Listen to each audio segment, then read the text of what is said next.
Good friend of the show. Of course. A good friend of just the show. Not a good friend in real life. When these mics go off, we go our own ways. Just like roaches. I talked to Patrice on the street, though. And cut. Yeah. We never really go that... we never really talk about anything that in-depth on the street. It's usually we're walking to the same parking garage. Yeah, because your left leg is just shaking to get out of there. Is it? Hey, Anthony, so how's things? I don't know. Your left leg is moving. My car's up here. Yeah, you start moonwalking as you're looking at your... Anthony doesn't like spending any extra time in New York City. That's his whole thing. That is true. Show's over. Get out. He gets antsy if we're meeting about the show, and then walking to his car if there's a little small talk on the curb. No, I got to get out. I'm a get out of New York kind of guy. He does a Starsky and Hutch roll right into this big yeah. I saw, speaking of only friends on the radio and not in real life, I went and saw Patrice at Comics very recently. And the whole clan, too. The whole clan was there. That's called the Philly Crew. And first of all, I haven't seen you in a while. Holy S. Are you just riffing up there? Sometimes. It's not. No, I bow to you. There's a direction I'm going, but I actually bow to you because there's not a lot of comedians that are brave enough to just go up there and riff. They got some general ideas. They're going to go some places. But to me, I'm like, he is just making this up as he goes, and he's killing. And they gave you a standing ovation at the end of the show, and I need to tell everyone that today. I'll be honest, it was the crowd was. I'm not even, I'm not an ass kisser. I usually hate the crowd. Yeah, sure. But the crowd was ridiculously happy. I don't know what was wrong with them. It was almost like I felt bad if I didn't do well. Yeah. Sometimes you come in and you see some faces you don't like. Yeah. My new hatred is white foreigners. So anytime I see white foreigners, I go, good. I get to just maybe make them leave. What, like French people? Or? Just any white people that aren't from here. Yeah. Right, okay. And they just sicken me. They got that look. And here's what bothers me about them. They look at you, they don't understand what you're saying, but instead of being humble enough to go, I don't understand this language, they look at you like you're not funny. Wait a minute. Instead of going, I don't know what he's really saying, but they have a look of, this is awful.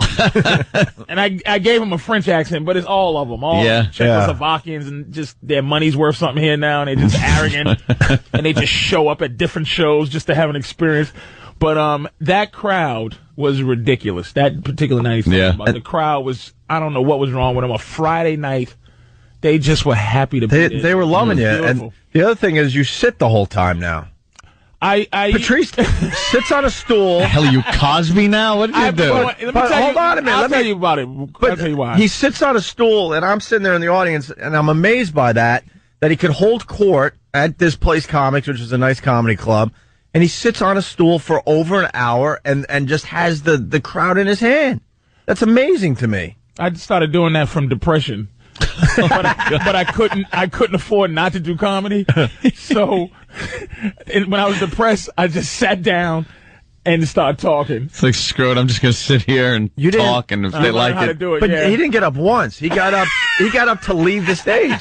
And I found that amazing. I really did. That makes it harder, I'm thinking, because you can't really work the room and do the pacing and, you know what I mean, and get a little energy going. You just sat, and that just shows people how strong your material is. It was good, man. I had a good time. I was happy to see them. Yeah. Nice. And then maybe you and Sweetie Puss could have came by one of these days. It's in the Bahamas. No, not when I was there. No, this was a couple weeks ago. Yeah. And then the other observation, now I know how you feel when you're doing stuff for an Opie and Anthony crowd, because I'm sitting in a Patrice O'Neill crowd. Yeah. Oh, my God. There was only a few O&A people. Not many O&A people there. You know. It was only a few. And then, this is where I was leading to, friends just on the show, because then kind of hanging out on the sidewalk, and you and your lovely lady, thanks for coming by, and then you guys kind of just walk off. We should have ate together or something, I'm thinking. But no, neither one of us knew what to. Neither one of us knew what to do. Let me tell you how it was like awkward. Let me tell you how I'm worse right now. Eating didn't even cross my mind. Yeah. Really? Like, I didn't think maybe we should. I did the goodbyes, the 40 hugs. Everybody got 40 hugs. Right. Yeah. And Opie got 41. 41, I made sure he was the last hug. Lindsay had a hey, thing with my girl for about a good 5 minutes. Lindsay's like, how can you take that? You know, and then like, bye. And then and they just say goodbye. And then they sauntered off. We sauntered off, and we both wanted the same thing, food. I'm thinking I got to walk around with a microphone in front of me, and then we'd all feel more comfortable. That's a damn shame. Because it's a damn shame, man. Because human beings outside this with these microphones, it's very uncomfortable. It's just for a everybody. Professional relationship. Yeah, that comes off. I don't really believe that, to be honest with you. I think you had a long night and you want to be with your girl. That's fine. Next time we're gonna eat, though. We've been saying this forever. We're gonna eat again. We ate one time. We had a great time. We was in the meatpacking district, so there was plenty of meat somewhere. You know, lots to eat. They're all about meat in the meatpacking district. That was a good night, man. I was happy. That's actually a good memory. I'm glad you said that. Well, I haven't seen you since, and I got it. Like I said, I haven't seen your comedy in a while, and wow, man, wow. Thank you, sir. You had the room, the standing ovation. I'm gonna have to check out the Patrice O'Neill. It was quite impressive. Yeah. And I love comedians like you that will make it up as you go along. For the most part, like you're brave enough to go, you know what? I'm feeling good, and I got something here. I'm going to just go with it. You went off on some tangents that had them in the laughing in the aisles. Well, thank you, sir. That was nice of you. Appreciate that. How was Atlantis, Anthony? Wonderful. Yeah. Had a great time. Yeah. Great weather the whole time. It's just so nice down there. You just don't want to come back. Isn't Atlantis kind of scumbaggy, though? No. It's not exclusive anymore. No, there's this place there called the Cove now. The Cove at Atlantis. And that's where the special people go. And that's the place. Because that's where, they kick the kids out. There's a special area you go to with its own pool. There's blackjack tables like right at the bar next to the pool, so you don't even got to go to the casino to lose your money. Oh, damn. And wait, I heard to lose your money. Yeah. Is that a bad one? Oh, yeah. How bad? The dealers should be charged with rape. Oh, really? Oh, my God. There's Wow, really? 1,000? Mm-hmm. Oh, in between that? Yeah. 1,000. Yeah. Well, you got to let the folks out there know, in general terms. I know you don't like to get specific, but give them something they can understand. Probably a year's salary for someone that works at McDonald's. How about you bought a new Toyota and just drove it in the lake?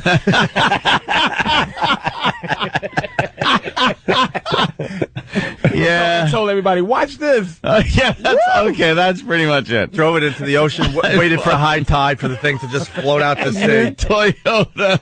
There you go. So you drove it into the lake. That's pretty much it. So you took a hit. You took a hit down there. Yeah. I've never seen dealers pull out more blackjacks than this time around ever in my life. Yeah. When do you quit? When do you go, all right, I lost enough? Usually, I use the force. I just kind of get the feeling like things are turning and you got to leave. The force would be Keith the cop, but Keith he wasn't around there to stop you. Usually has a guy around to stop him. Like, now let me tell you, to go home. You didn't take Keith with you? No, why am I taking Keith? I mean, he would have just been all right. Nah, screw Keith. Is that expensive? That's not that expensive of a trip just to go. No, ain't gonna take Keith. I'm taking Keith. Me and Jill. Keith and his woman. Just let him stay in the room. Keith used to be your friend, remember? He's still my friend. Remember a couple months ago, He's you like guys my were pals. personal assistant. Remember Supercar Weekend? You guys were like Starsky and Hutch. Personal assistant. Now he's that. Oh, the help. Now when JN comes in, it's just like he's the help. JN. Don't need you folding my socks, dear gentlemen. Could you just leave? Is he still cleaning your underwear at least? Of course he is. All right. Goes in, does my laundry. Anthony's trying to desperately hold on to regular guyness. He gets paid well. You took a right turn on Better Than You Street.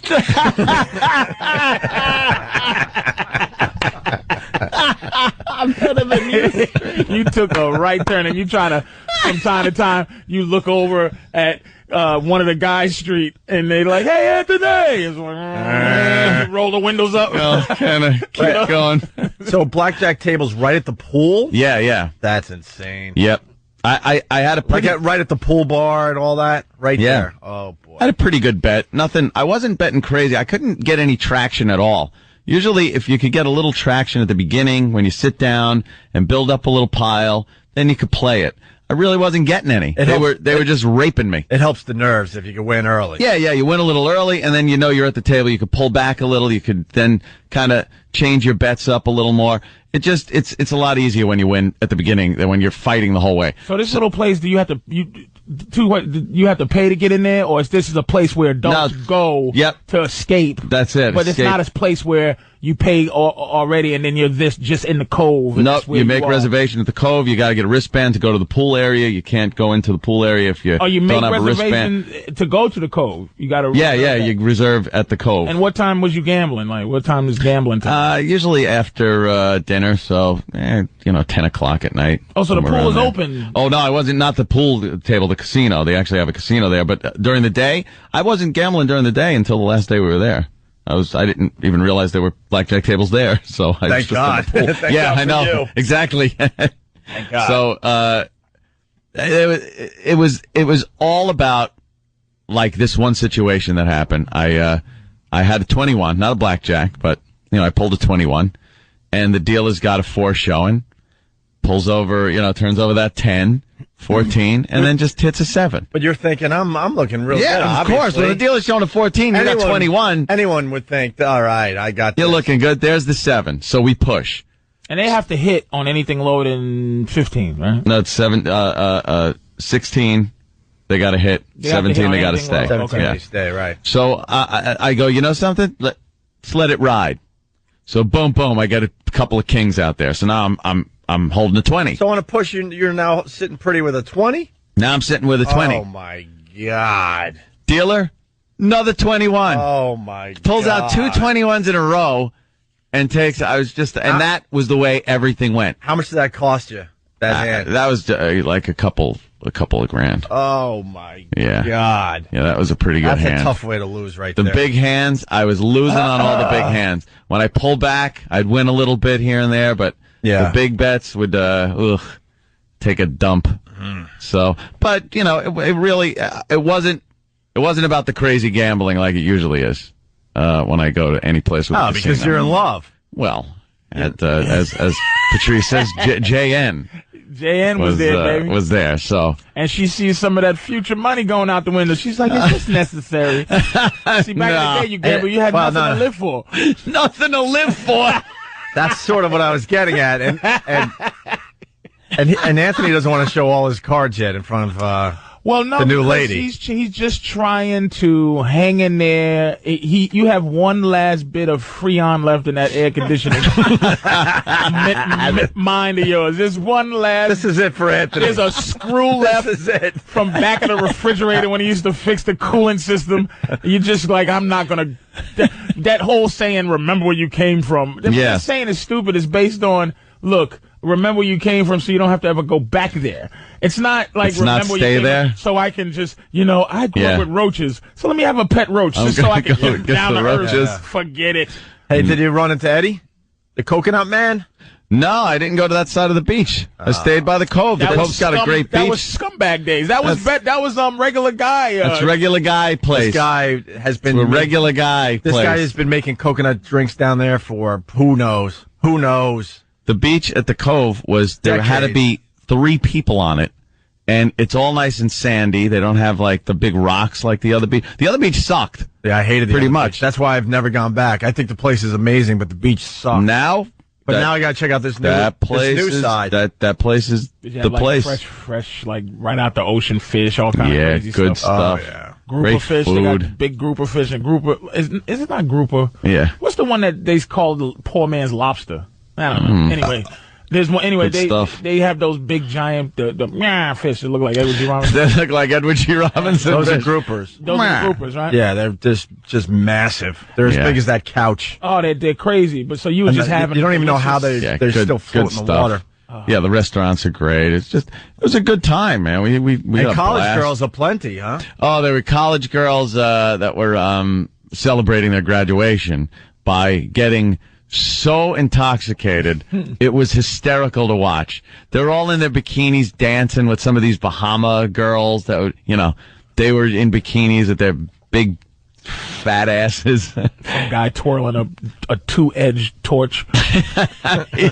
The DJ's like Hawaii. The DJ's spinning, and these girls in the Caribbean. Girls are drinking, and they're going to the bar. They keep going back and getting drinks that were just multicolored.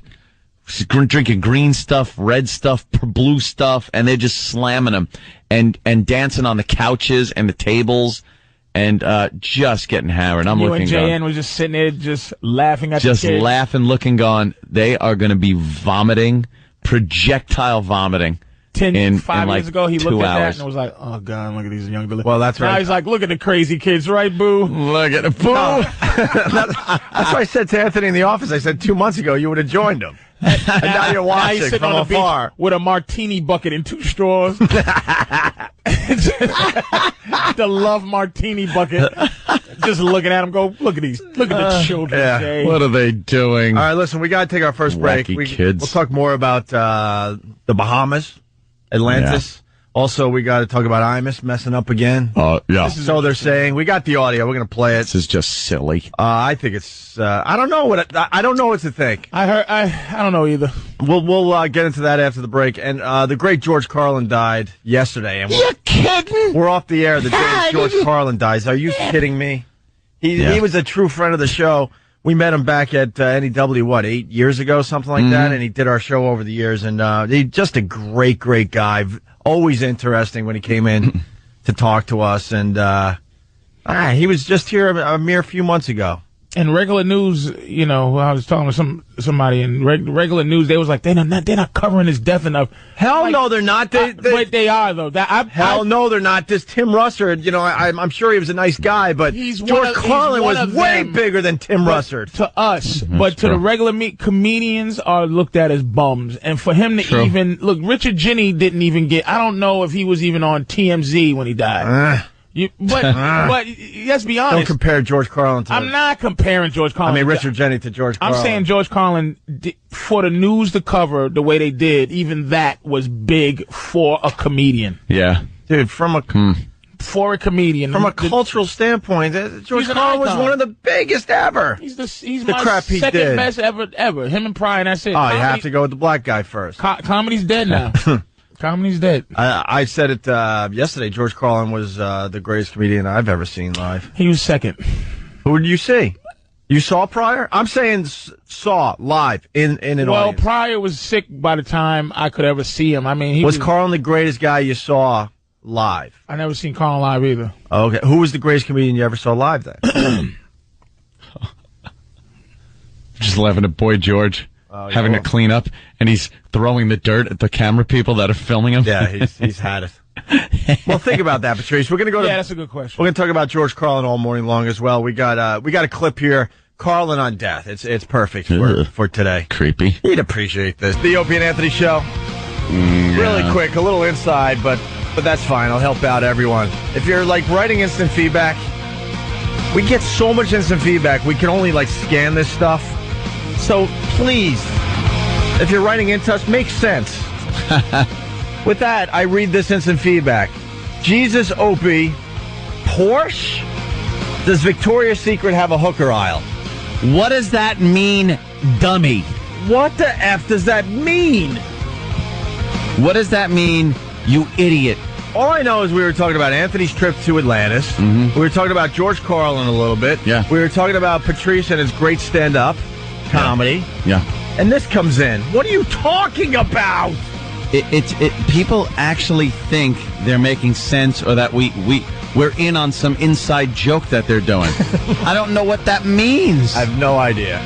Phone number 877-212-ONA. So, Patrice, the greatest comedian you ever saw live. You were in the audience, or you're at the side of a stage, or you're waiting to go on after him or before him. Why bother? Yakov Smirnoff. End the story. The best comic I ever seen. This is a weird thing. For me, like I said, it's Pryor, Carlin, and then people can fight for third. I don't, Yeah. The best live comic I ever seen was Dennis Wolfberg.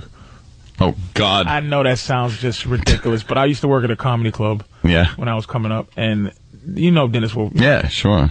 I to this day, I never seen a better professional comedian. But wow, not anything in my heart, but just watching a guy work. That's what I'm saying. I know it's a big drop off from like the best. Like the best I've ever in my life. And the reason Carlin's 2 and Pryor, they're really they're 1 and 1A. You know what I mean? It's that Pryor, I thought he was godly funny, meaning if he was just God blessed funny. He almost didn't need material. He could have just went up there. He was humble. He just talked about things. He never was preachy. He was poignant without trying to be. Well, and Carlin was as good at communicating. Like anybody who can talk about not believing in God and deal with that uncomfortable.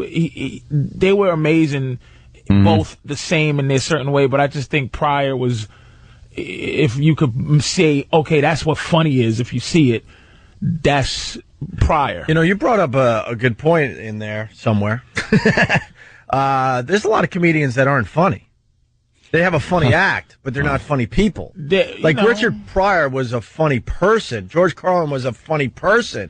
There are guys, and I'm not going to name names because that just wouldn't be cool. But fun. But we're lucky enough to get a lot of the comedians rolling through our studio, and there are a lot of them. Not a lot. There's a bunch of them that aren't funny.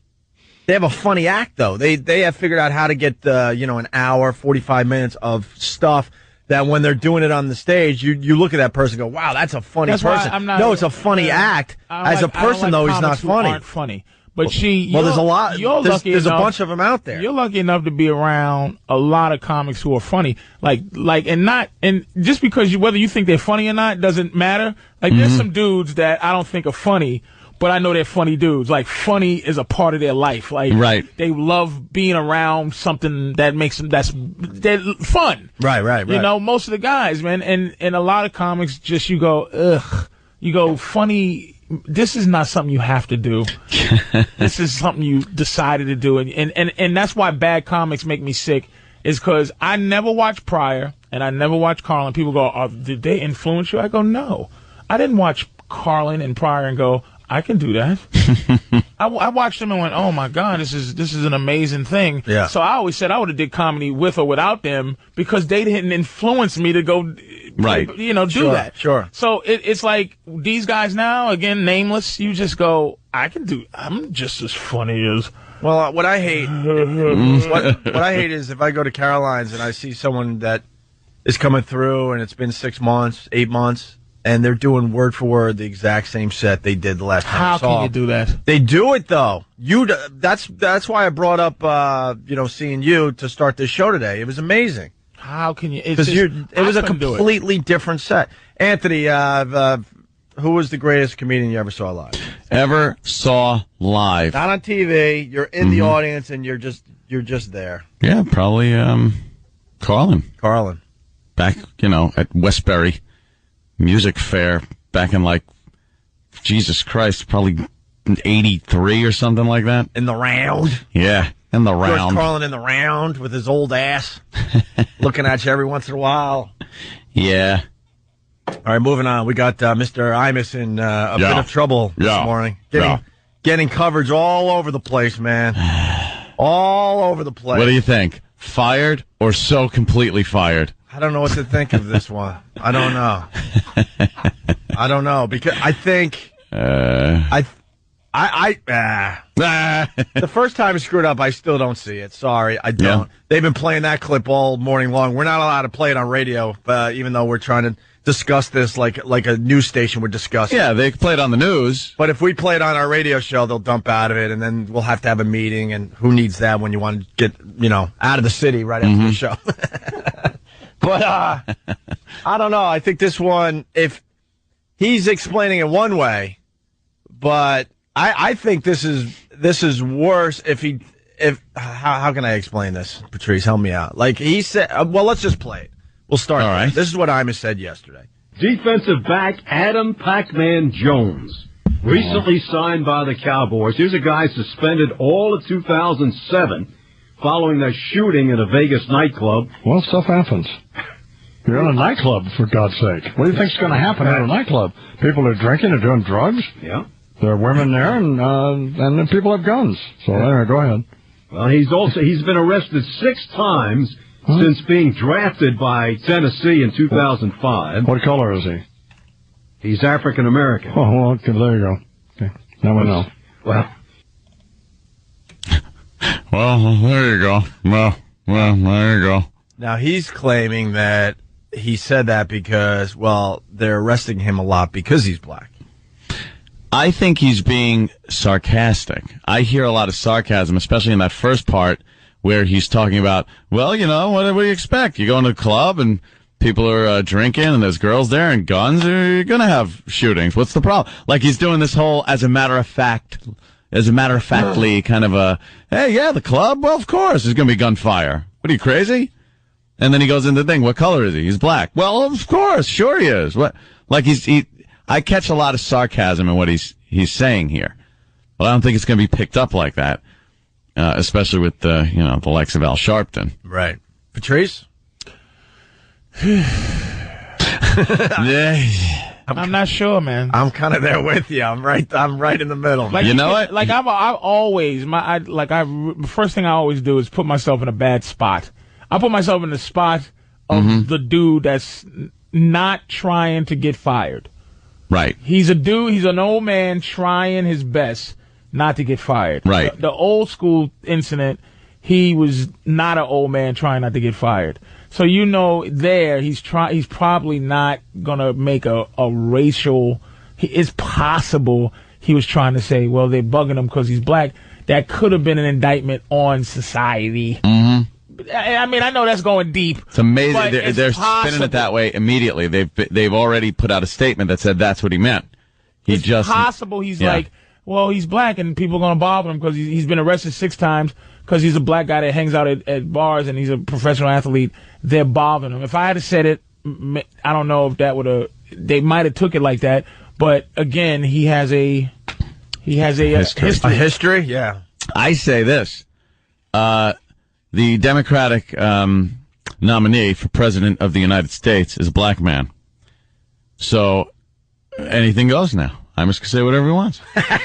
Screw it. Here we go. Whitey gets a pass. And we're off. In this corner. And here we go. It only took 40 minutes today. I'm kidding. Come on. You will be exhausted like I will. No, I'm teasing, of course. The point I guess I was trying to make, if with Imus's history, like Patrice said, why wouldn't you make that perfectly clear? Like, wouldn't you have a filter in your head the whole time? Like, oh my God, I almost got fired for being, a racist, blah, blah, blah. I just said this controversial thing. I know I meant because he's black. Right. He's getting arrested and they're bothering him a lot. Maybe I should tell people that after that statement. Mm-hmm. But he's like, there you go. Imus is not, look, again. I would have made it perfectly clear is what I'm saying. Is he 80? He's about George Carlin's age. He's an old guy. Yeah. And another thing, this is all I'm saying is just like, you have to believe that he's a complete liar to not, accept anything. Because I can't believe he's dumb. You know what I mean? Yeah. But he's an old man, and sometimes you ever have inner dialogue where you're just not listening to anything but yourself, and then you have a quiet conversation with yourself, and you're sitting there like the dude is reading the thing, and he's on, and then he goes, you get shot at them, because he goes, what's wrong with going to the thing there? And then he's like, in his mind, he's just still going, boy, was he, in his mind, this is a question he asked himself.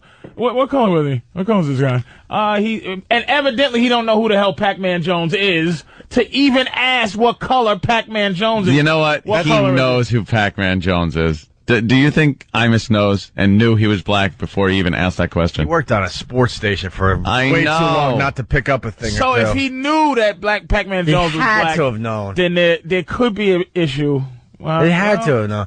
Because like us, I mean, you're reading the papers in the morning. So, I mean, if that was the story of the day, there's probably a picture of the guy. Of him. Come on. Yeah, I'm trying to figure out immediately how it can't be racist in certain situations. Yeah. Kind of trying to. And that's the thing about the damn president, again, why I want a black president, so that I can allow white people to have an opinion about a black president. Well, black presidential candidate. Right now, if white people have an opinion about him, I just immediately go, you're racist. Well, right. Imus discussed this already on his show. We're getting the audio, so he discussed it and he's moving on. But we'll play what he Really? What He's he moving meant. on. Well, wow. A lot of balls there to just move on there, Mr. Imus. Move on from this whole thing here. Let's move on. I said I'm sorry. He apologized like a black woman. No. I said I was sorry. We got Imus in the studio here. What is what color is he? Black. Ah, that's right. He's a gotta bleep myself because sometimes I say stupid things, and I get the all up my. So I gotta watch what I say. Yeah. Pac-Man. Mr. Imus. Pac-Man was yellow, not black. Yeah, baby.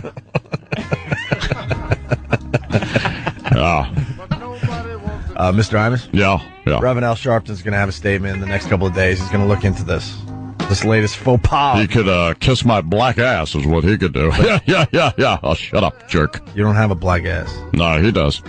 Big fat ass. That's what I call him. At home with the doors shut, the lights out, soundproof room. I have my room that I go into. Is that known as... It's the room that I just go into and scream that word over and over again. Well, other people would call it a panic room, sir. It's completely soundproofed. Yeah. And after every day, I go in and just scream the word over and over again as loud as I can. Yeah. In your panic room. Yeah, a panic room. Because if you said it in public, there'd be a lot of panic. Yeah. I do call it the room, though. Yeah, I understand. No. I'm just cleaning it up for you so you don't get in more trouble. It's Imus. It's not Anthony. You can't get in trouble doing this voice. You're speaking of characters. Yeah. Oh, that's pretty funny. What? Does my garage say dead Pac-Man storage? Because storing dead Pac-Man ain't my business, Jules. Wow.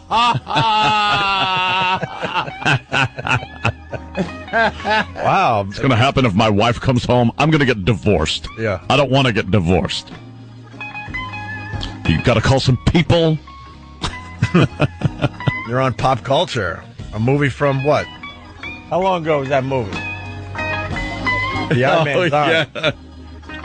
Let it be known that the black man is feeding Imus some lines for this bit. What? You. Thank you. No, it's fine. It's I'm quoting Pulp Fiction. Oh, all right. Yeah, baby. Take your foot off the... that Quentin. He uses that word a lot. He likes that word. Certainly does.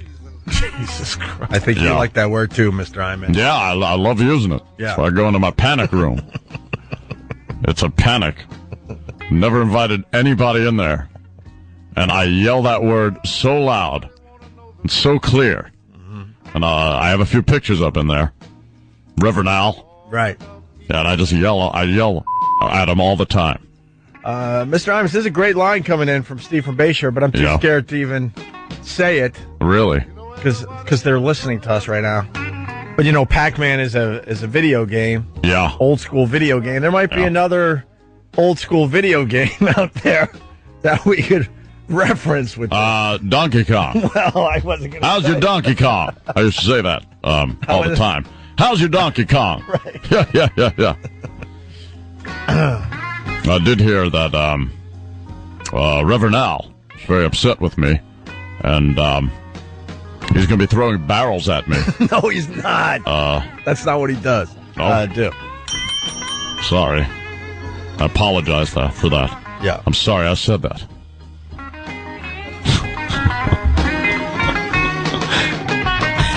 Come on. There's some coming in that are just completely off limits. Of course. God, I hope Obama wins. I can say all this stuff. Free reign? What do you think? Not at all. No, not at all. No. You don't see those mainstream media using the N-word.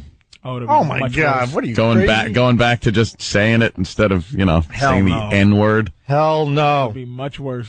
All right, listen, we got to take another break. Much worse. Yeah, we're gonna get the Imus explanation after the break. Yeah.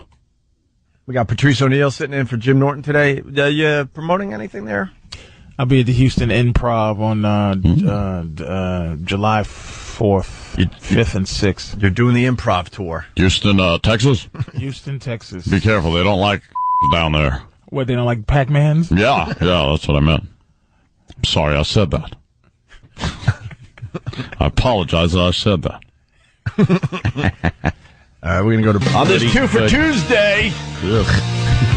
Twofers. We got a twofer from the Black Crowes on your home of rock and roll. Ah, shut up.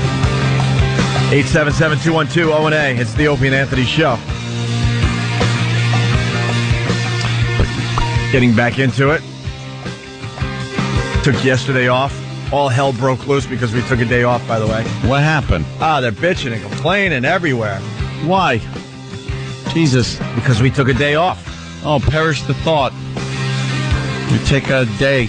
You know, as far as the radio show goes, we don't take a lot of time off. Not as much as other radio shows. I can't tell you how many times over the years management has actually come to us and went, you guys need to, take some vacation time. Yeah.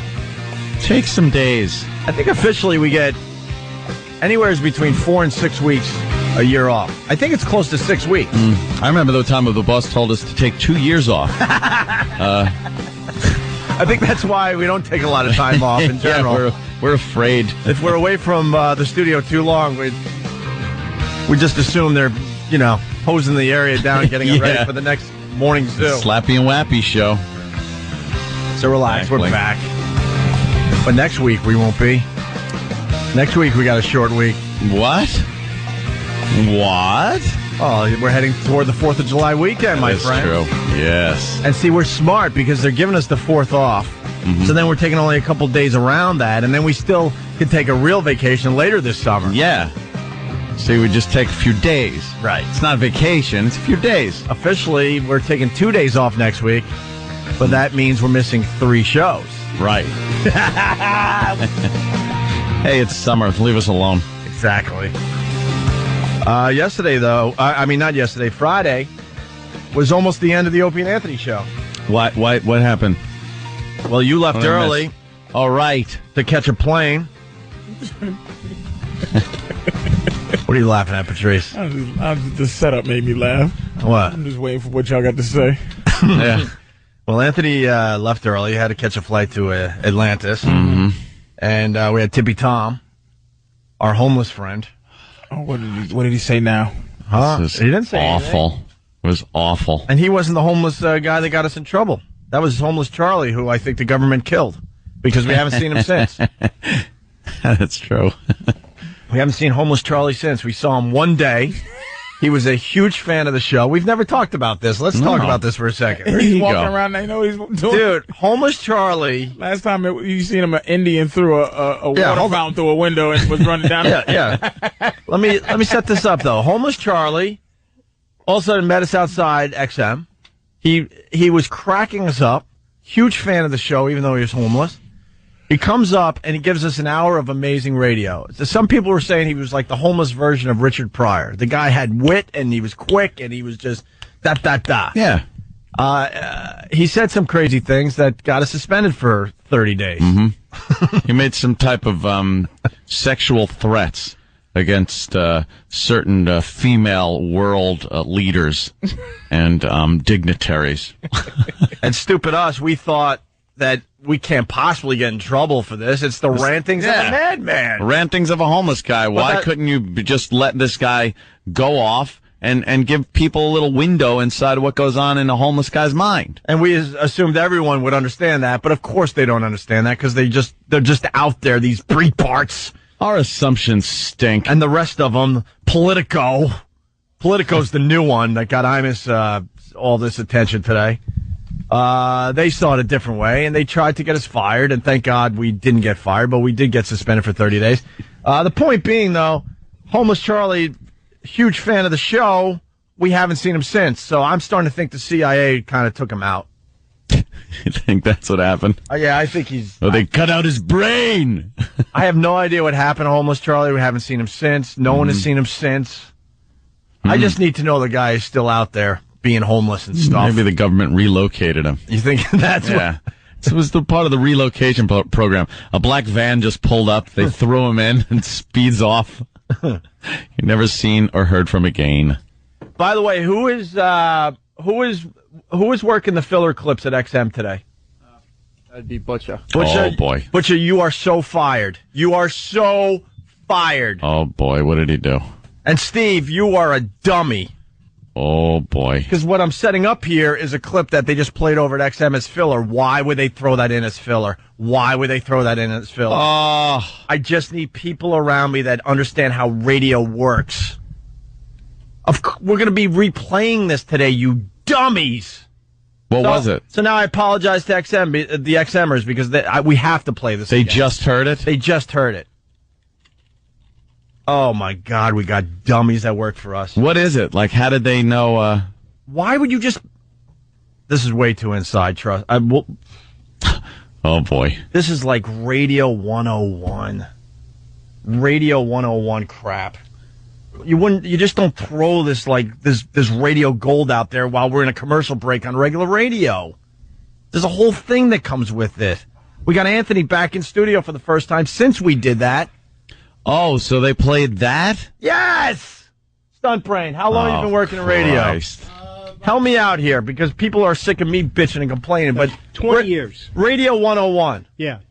It's obvious what hhappened Friday was going to be replayed and relived when Anthony returned. Right. Because we had, I even read the emails saying that it's going to be replayed. And you saw some new equipment in the studio. Yes. I'm very happy to have. We're still setting it up for the people that haven't heard it. Yeah. So where's Steve? Why would Steve allow this to happen? My prediction, Steve blames the entire thing on Butcher.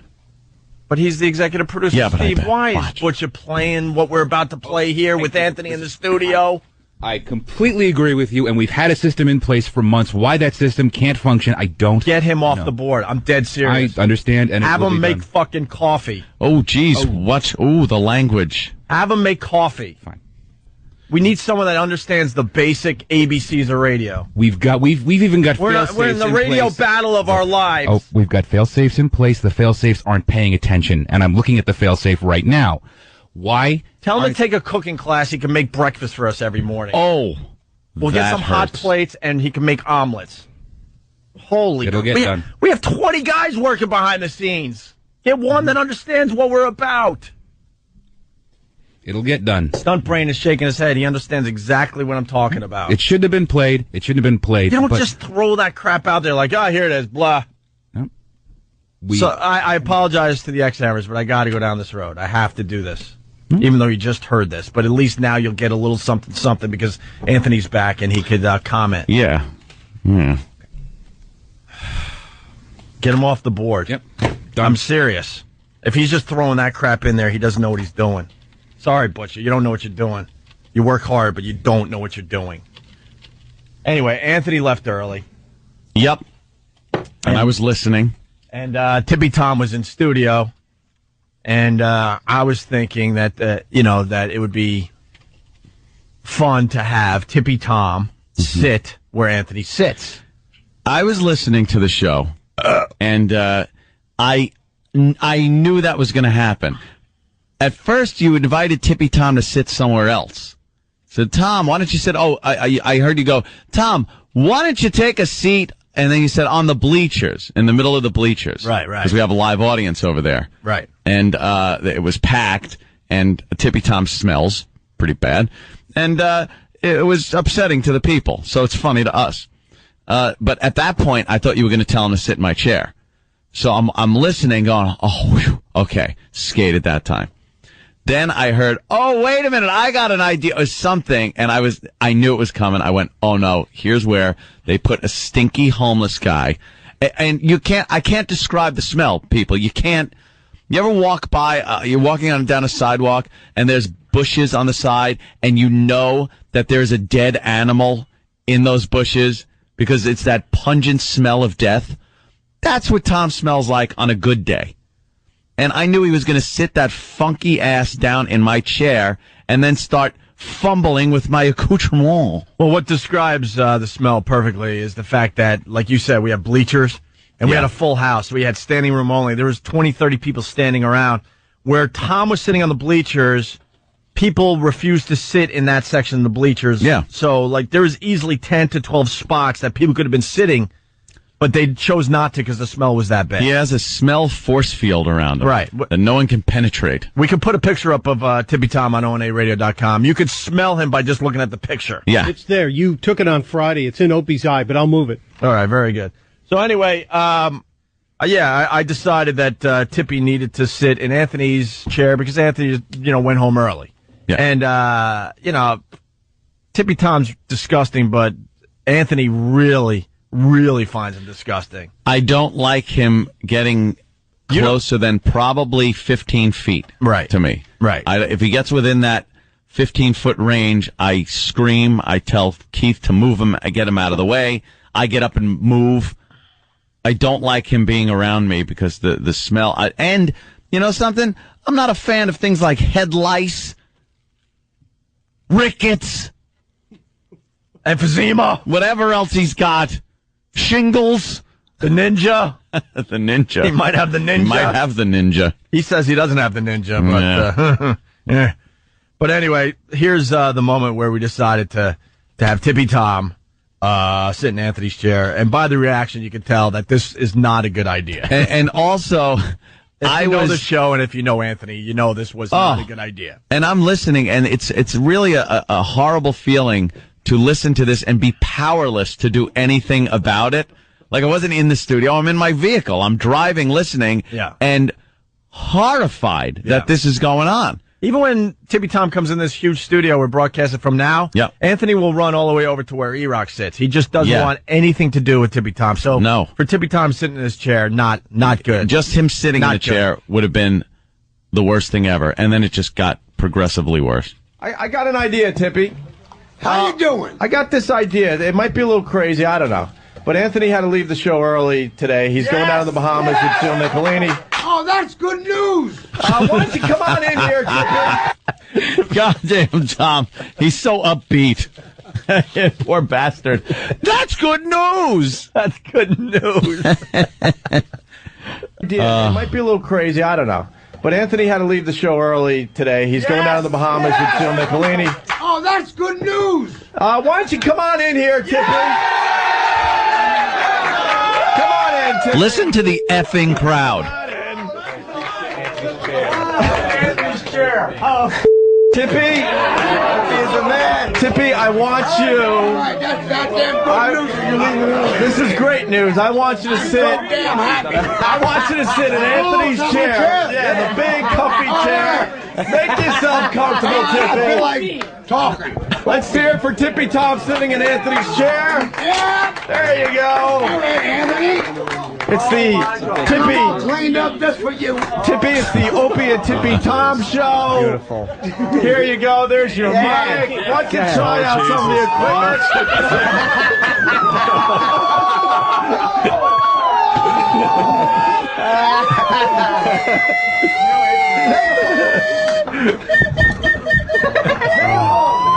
Tippy. Hey, it's my new song. Wait, play that whistle for everybody. Okay, hold on. Let me get it right. There you go. Playing my whistle. There you go.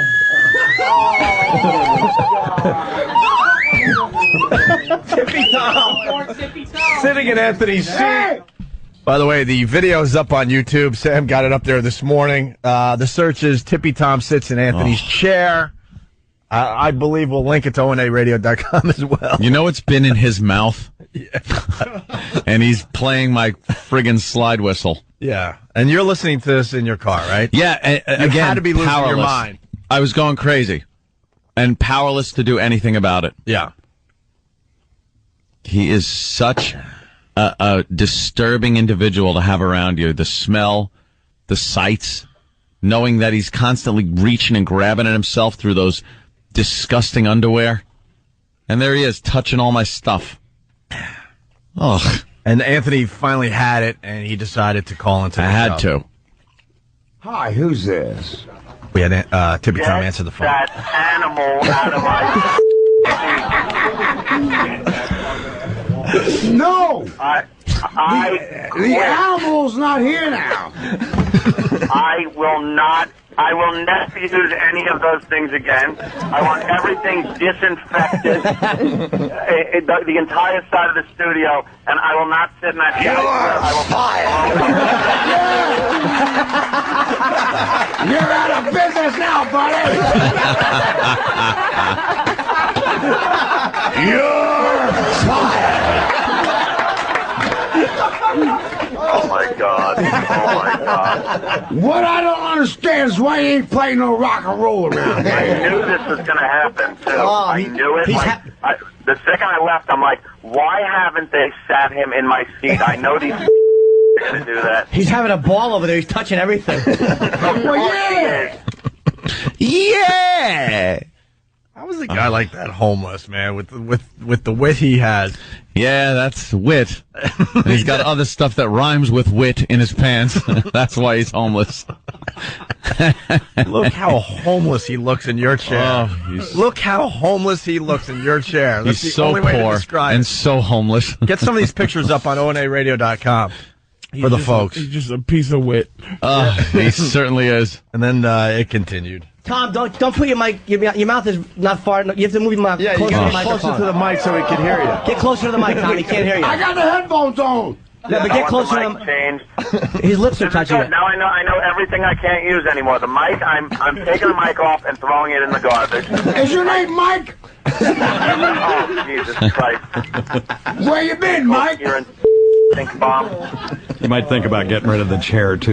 You starting to piss me off, Mike. It's gonna be gone. Yeah.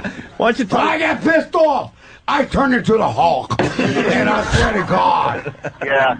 I will come after He you. is turning into the Hulk. Look at his legs are green.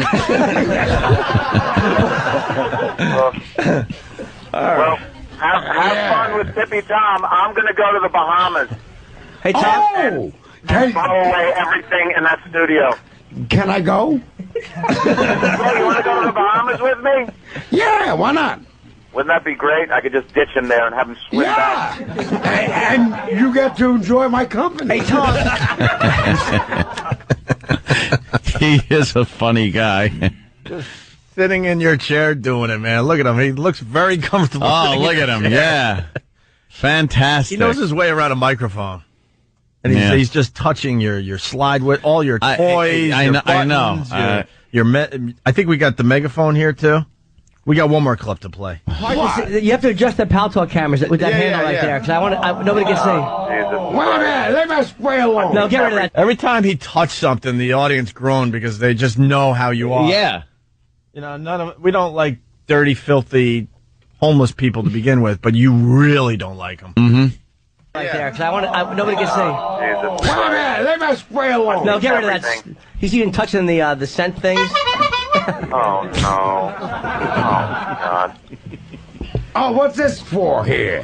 You get nothing. You lose. Good day, sir. Somehow his sound effects are very appropriate. That was Rocky Picture Horror Show. Well, have fun. Rocky Picture Horror Show. I gotta go. Where you going? Rocky Picture Horror Show. Where you going? Where you going? So, thank you.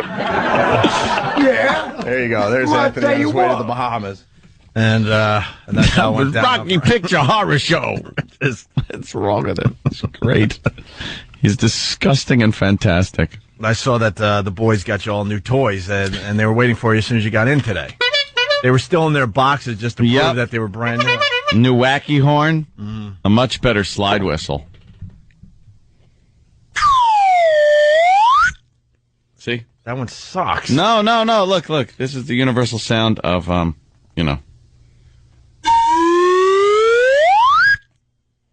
I like it. It's more Brady Bunch. Yeah?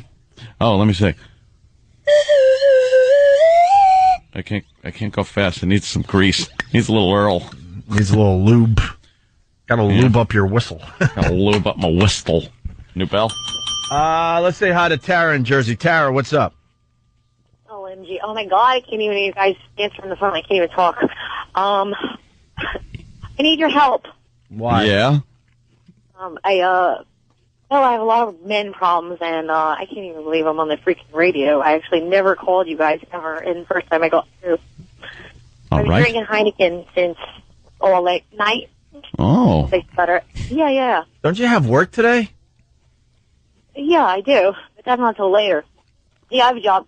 You've been up all night drinking Heinekens? Yeah, I guess for a bit, and now I'm calling you guys. All right. What seems to be the problem? Well, I can't sleep because I got men issues. What's your men issues? We're here to help, and we got Patrice O'Neill here, so he could probably straighten you right out. What's the problem? No, I can't find a man to actually tame me. You can't find a man to tame you? Yeah, I need supervision. Because you're pretty wild?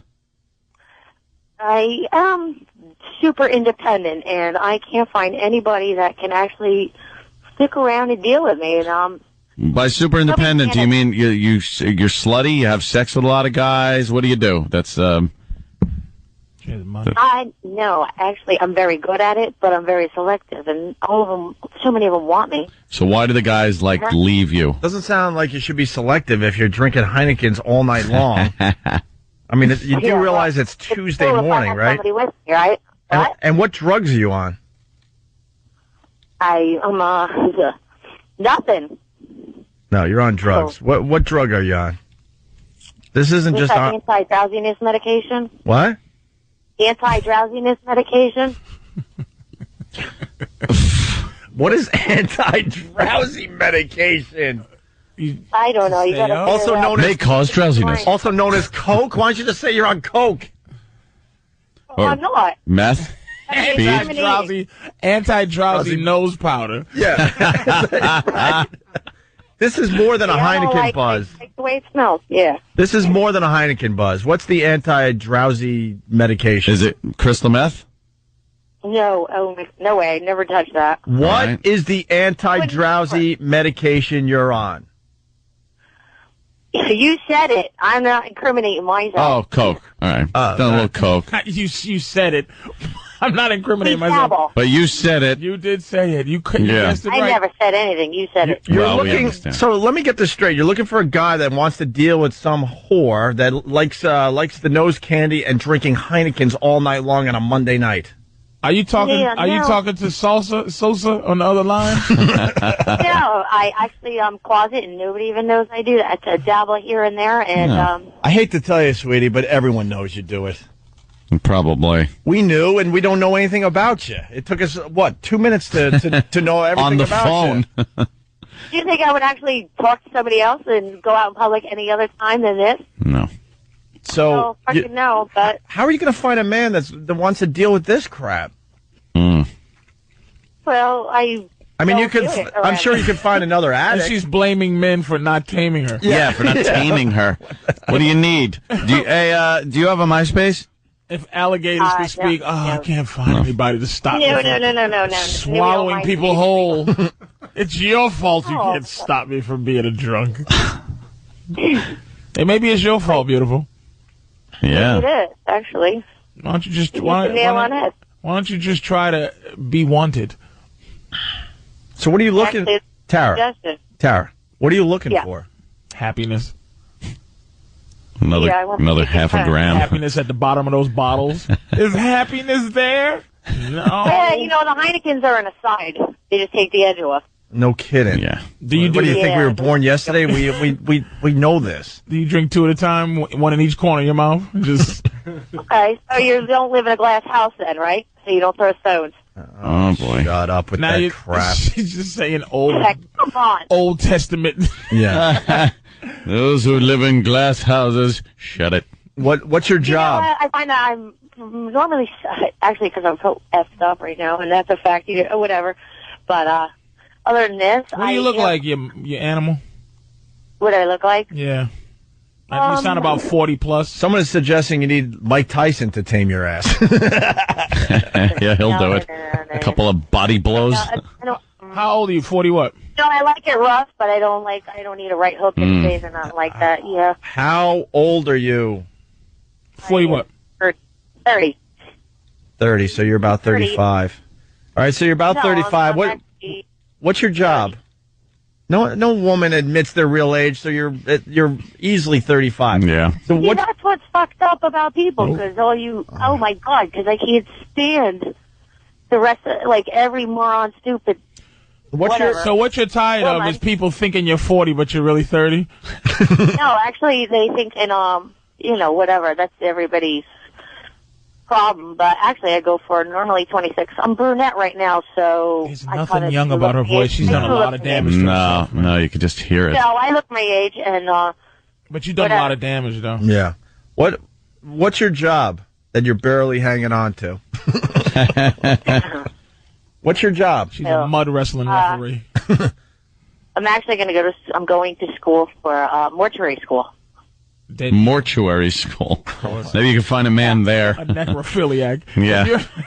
There's a lot of good-looking dead guys. There's a lot of ghouls that hang around the funeral home. I'm talking about the live ones. It's the only stiff men she'll ever be around. Yeah. Mortuary school. Yeah. Are you drinking the embalming fluid? Yeah.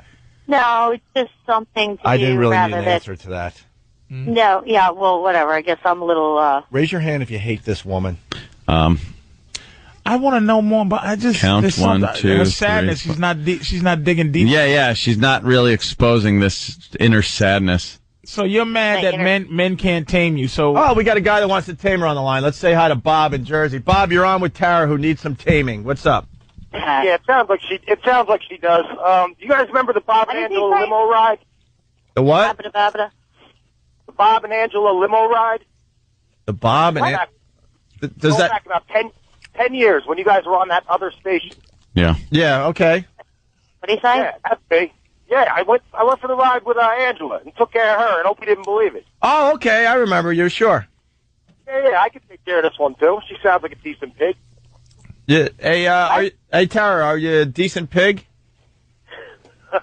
Well, it's all relative. It depends on what your definition is. Oh my God. I couldn't understand.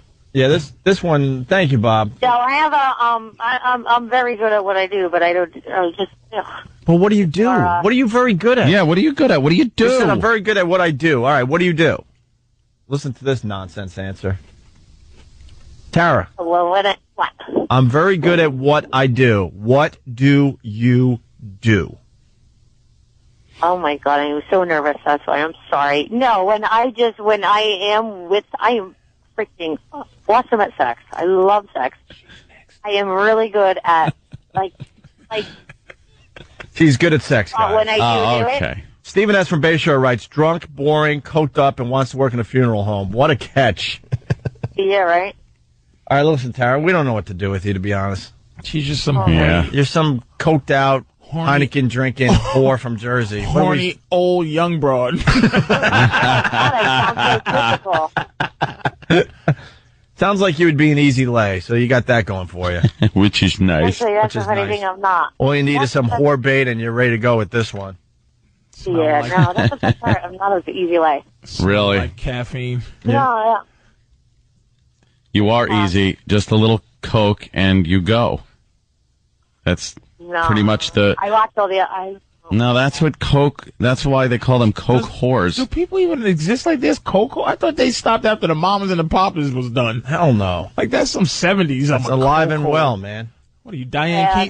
They are in... You looking for Mr. Goodbar? It's called whore bait. You just kind of, you just show your whore bait and you're ready to go. Go to Brazil. Yeah, I get it when I want to, if I want to, on my own accord, and I never, ever, ever have... So what is your problem right now? A little bit. We don't even know why you're calling the show. Tara, Jared wants to know,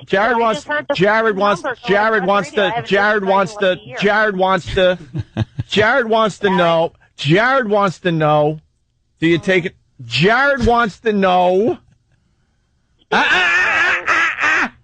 Jared wants to know if you're taking in the fart box. Oh my God. Fair enough question. Fair enough. Oh my God. Fair enough, yeah. You do? Oh, you do? No, I have for a boyfriend, but not on a... Special occasions. Yeah. And for some of that good Coke. That's hilarious. Not a regular... No, that's a special place. Yeah, it's very special on her. Yeah, how did that become the special place? Why is that special? Well, I'll give that up for my boyfriend. You can... Everybody how is that a treat for anyone? Everybody can have where the babies come out, but no one can have where that other thing comes out. Yeah, I'm saving that for marriage. That's the special place, you know. Why is that special? Where the children, where life begins. That's not the special. That's not the special place anymore. But the tubing, that one is. Oh, this is where only wonderful people You can. make a great point. Yeah. What the hell is that about? I'm saving it for marriage. That's the special place? I'm saving it for that special someone. Oh, gee, thanks. Dumpster is my special place. Right. Gee, thanks. That makes no sense. That's not a special place. That's a All right. that's a You're very right, drunk dude. night. That's what that is. There's nothing special about it. Only special ones can get Right. this. I was waiting for the I got a dirty side, and I never had done it in a long ever, and then I just forget that. Why would I hurt myself? Is this Amy Winehouse? Yeah. You're a mess. You are my a God, frigging mess, And if you're Tara. admitting to a few Heinekens and Coke, that means there's some other things you're doing that you're not going to admit to. Yep. No, like what? Ask me. What would you want to know? Gangbangs, the H. What? No, I'm thinking a little the H. Heroin juice. Yeah. Little Yeah, heroin it's juice. like- She just mixes it in her coffee. And special place. Now, I experimented with a lot of stuff when I was Listen to younger, this and then babbling there's ass. parts of things that, like, Teeth grinding. ever. Tongue is Oh, yeah? swollen. Yeah. How many guys at once? Yeah. I never, no 8. No, I bet you no, 2. No. How many guys at once? 3.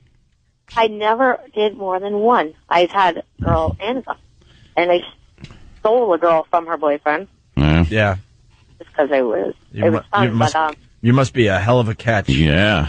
All right, so I don't really know why you called us today. I picture Sybil Shepherd Ugh. mixed with well, you know what? Yeah, I just, the All right, secretary yeah. for All Moonlight. right, Tara, I'll do this for you. what's that? When you have a point, you call us back. Yeah. And we're going to listen to what you have to say. So you go take right. the next 5 or 10 minutes and try to figure out like a thought. Can she take a cell phone All right. picture and send it in? Yeah, send us a picture of yourself too. Or do you have a MySpace or a Facebook? What do you got? I don't have any of those. I don't post anything online ever because I don't trust. I would never do that to myself. You don't trust MySpace or Facebook, but you'll trust some local drug dealer. Yeah, no, I have. All right. No way. All right, Tara, here's your... Yeah, no, MySpace. Where would I send? I send you guys a picture, but I don't. Tara, want here's the anywhere deal. else. You spend the next 5 or 10 minutes trying to come up with a point, and you call us back, okay? Yeah. I will Funny, promise but you I that. Like, Yeah. All right? okay. All right, we're going to hear from Tara after the break. There she goes. For Tara, we're going to do a little of this from Roland. After the break, we got Imus Audio. But Tara, if you're still listening, this is for you. It's Opie and Anthony and Patrice O'Neill this morning. Patrice is trying to. He's showing me. He's pointing to the Fox News traffic girl, going, "Hey, Anthony, what do you think?" Like I'm the traffic girl guy. That's my new gig. But I don't think I gotta just. I don't think Patrice understands Whitey though. The one you're pointing out doesn't compare to Jill Nicolini. Not even in the same Of course league. not. That's like The Fox traffic girl. That's like why? That's like comparing the NBA to the WNBA. Yeah. That girl's not even in the same league as Jill Nicolini. I gotta look at it again. Yeah. I mean, come on. 877-212-018. Speaking of the WNBA, a milestone happened. Mm-hmm. I think it was over the weekend. But Candace Parker, ready for this, Patrice? Candace Parker became the second woman. Let me take a guess. Wait. In WNBA history to miss her monthly during the season. There you go. There's your answer. Now I'm not going to tell the people because we know what it is. That answer's much gotta better. be. Second woman in WNBA history to dunk. That must have been a foul-looking one. But it was barely. Was it barely? Yeah. It wasn't like a LeBron James or a Michael Jordan dunk. It was just barely over the top. It was that 75-step travel girl dunk. But they didn't call it because she's a girl and she dunked. Yeah, they want to make Candace a big Parker thing. is, by the way, I have to say this correctly, she was the lead player in the last Imus controversy, but she was the one he called the pretty one. She's one of the Rutgers girls? No, she's the girl. Remember, the reason he called the Rutgers girls what he called them is because he called it was like the ugly ones versus the pretty ones. Right. She was the pretty one. She was the prettiest one on the Tennessee. On Tennessee. It was Tennessee, right? Yeah, she was the best player for them. All right, I gotcha. Very, very good. So she, I didn't even know. See, I don't know anything about the WNBA. Very good. She's a cutie. Look at her. She's beautiful. Oh. If you could get past the fact that she's 6'8".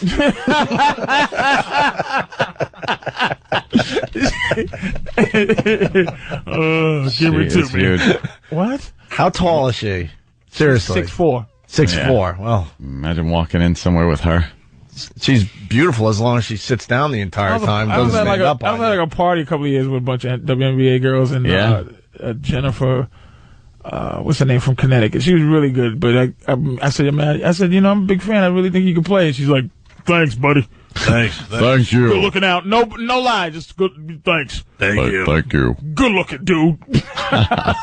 That's a guy with long hair.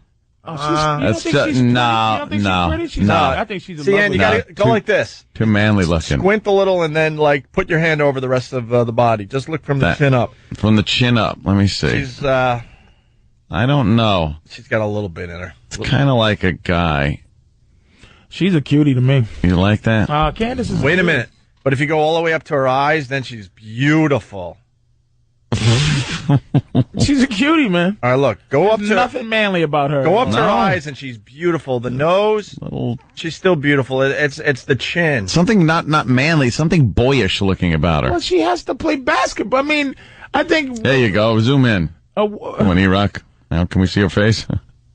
I mean, a woman doing manly things. See, look at that. That looks not like a cutie pie? That looks like a junior high school boy. Oh, we just stop. Yes. Candace is a cutie. No, she's beautiful, man. When you see just her face, absolutely, she's a cutie. I want to see one girl in the WNBA that just has massive boobies and somehow fell through the cracks, and those big boobies didn't get in the way. See her slow-mo dunk. Slow motion, just slow motion, just dribbling up the court with those big boobies. Ka-chong, ka-chong. They would get. Oh, wow, is that her? Yeah. Come on, are you not well? Zoom in. You're not well, Anthony. Come on, Mr. Rock. Come on, you're just a racist to your bones. I'm a racist. How can you not think she's a cute? Look at this little thing. Oh, wow. A little bit of 5 o'clock shadow under the arms. Got a little European thing going. You get her out of those WNBA clothes. She's got something going on in. That's 6'4" of glory. Really right just 6'4" of lusciousness. You're a racist. I am into white chicks. You're a racist. That's just But I think that's partly gay. What? You now are insane. There's a gay tinge to somebody who doesn't like all women. No. I think it is. I'm xenophobe. Nobody racist. There's no racism that goes that high. Like Hitler would have been like, well, she's cutie pie. She's from Africa. But I'll take it. You know what I mean? Like a dude. You are attacking my masculinity based on my racism? Slightly. Do you find any black women hot?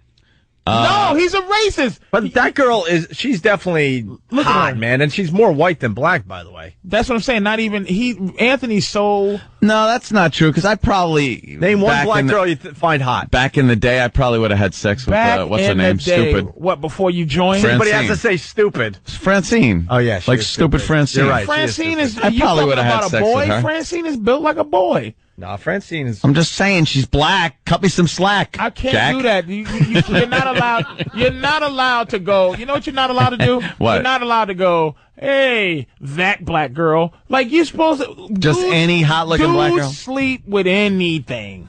No. Yes, man. No. I don't find certain girls aren't my type. One of them sleep with? I'm not saying to marry. No, I need to. No guy has a type that he sleeps with. Dude, you don't get physically attracted. Sex isn't better when you have a visual stimulus. You don't like looking at a girl and going. A hot girl is a hot girl. Not in my book. On every level. I agree with my book. I agree with Patrice. No, there are certain girls. Yeah. Now there's hotness. There's order of hotness. Like I would put Latin women 1, black women 2. Wow. But Patrice your list is upside down of mine. But see, Patrice is as racist as you are. You guys just are different colors. Yeah. But he would still sleep with a white girl. That's what I'm saying. I look at a white girls are hot. But you wouldn't sleep with a black girl, though. Is what I wouldn't look at a white girl and go. It would have to be the perfect. She's white. It would have to be the perfect black girl that has something else in her a little bit. It would have to be like mix. Really? A mulatta. Something like that. Really? Yeah, I don't know. Your Pure racism is it's almost unprecedented. Thank you. It's unprecedented racism. Really, black women do scare me. They'd have to what do you mean, really black? Like attitude? Well, no, that's intimidating. Skin, just imagine that. You best do this right, white boy. And you're sitting there just going, "Oh no!" You're packing monsters. Oh, there she goes. So you're afraid of the black woman's prowess in the South? Yeah. And they don't have a special place. They crazy. Look at this white girl here, Heigl. How can I say I wouldn't? But that's different. How can I say I wouldn't? You're not as racist as me. That I'm as racist. Like white women bug me, but you go, it has nothing to do with sleeping with them. No, there's certain girls I find attractive. I need to have a type. I need to be visually stimulated. I can't I might as well just stay home with some Vaseline. If you're not going to be visually stimulated by a woman's body and her laying down in a bed or something, you're not. Hold on, you're not. You're not stimulated by like a cafe latte woman. Maybe it would have to be, like I said, the right one. I'm not just going to grab any sister and throw her in a bed and think she's hot. But you don't find them hot whatsoever. I walk down the streets of New York here, and you see like a beautiful black woman coming at you. I'm dying. You don't even have to explain. Look, Mexicans aren't my favorite looking women. Like a classic Mexican girl that's short, blocky build. But but there's like Penelope Cruz or one of them. If you see a beautiful whatever they are, that's a sexy woman. What are you talking about? That's what I said. No, you didn't. I said that in the right circumstance. You can't just throw any black woman at me and say there is no circumstance. That's not like that basketball player. Well, I wouldn't touch her. You are sickening. That's not sickening. I don't find her attractive. And you're pure, a pure racist. So are you. But I'll sleep with a white woman. And that's out of a racist. I treat her like a white woman. That's a racist power trip thing. Yeah, exactly. Out you go and tell the white slave master thank you for his wife. But other than that, tell the man thank you. But you got to be kidding me. Yeah, I don't. You really got to be kidding Your me. racist goes pretty deep. It's not. It doesn't have to do with racism. I think it does. There are a lot of black women out there. Majority of Asian women I don't find attractive. But that's not the point. I just don't. I understand what you're saying. They usually got flat booties, usually got funny looking whatever. They're not sexy. That accent isn't sexy. But I'm not saying there aren't some that are Lucy Liu. Right. You gotta go for it. Right. That's the 1 in a million shot, though. Come on. There's 7 billion of them. There's not Lucy Liu is just the one special case. Stop. You're not talking like a dude. Wait, Pierce, I'm talking like a dude. You're not talking like a dude. Hold on, Pierce Mark from Wagbag, he writes, Anthony's color cutoff is beige. Where is your color cutoff? Because my color cutoff is black as night, or black as like Patrice's shirt right there. That would be my color cutoff right there. Really? And I don't even like that shirt. I'm wearing a black T-shirt. I'm not gonna lie to you. That would scare me. But there are no black women in this country this black. Right. That is a special kind I of saw them in the Bahamas. In the Bahamas, I saw some black women. Not as black as this. I mean, literally. That's my color cutoff, though. Like your skin color, Patrice. If that skin color was on a woman, I'd be all right with that. But if the skin color was as dark as a shirt, then you've lost me. He's got jungle fever. Oh, dude, that's not jungle fever though. That's sure it is. dudeness. Yeah, dudeness. No, but Anthony's sort of onto something, because when I was living in Buffalo, I went through a stage where I was hanging out in some of the black clubs because I really wanted to bang a black club. Fetish. And they used to laugh at me. Different categories. You had a fetish at the time. Maybe it's more of a fetish, but they laughed at me. They thought, "Oh, look at this silly white boy trying to get some action in this place." You're just not allowed to say. I like to judge my tale by the content of their character. Where's your color cutoff? Seriously, my color cutoff. That's a great question. No one says that though, Opie. This is. And where's your color cutoff? Like albino white? I don't. Where would it scare you? Those pasty white girls. Are not attractive, but like, hold on. A couple of pasty white girls here, but you pop them. But I do want to say the other side of it. What you're saying, pasty white, is my color cut off the other way. Absolutely. No, see, I don't mind pasty white girls. Nope. That's too far the other way from me. I'm gonna call Schindler. What's his his number? Anthony. What Schindler? One is alive. Jesus, is it safe? Why don't you just drill my live tooth? You piece of garbage. You're awful.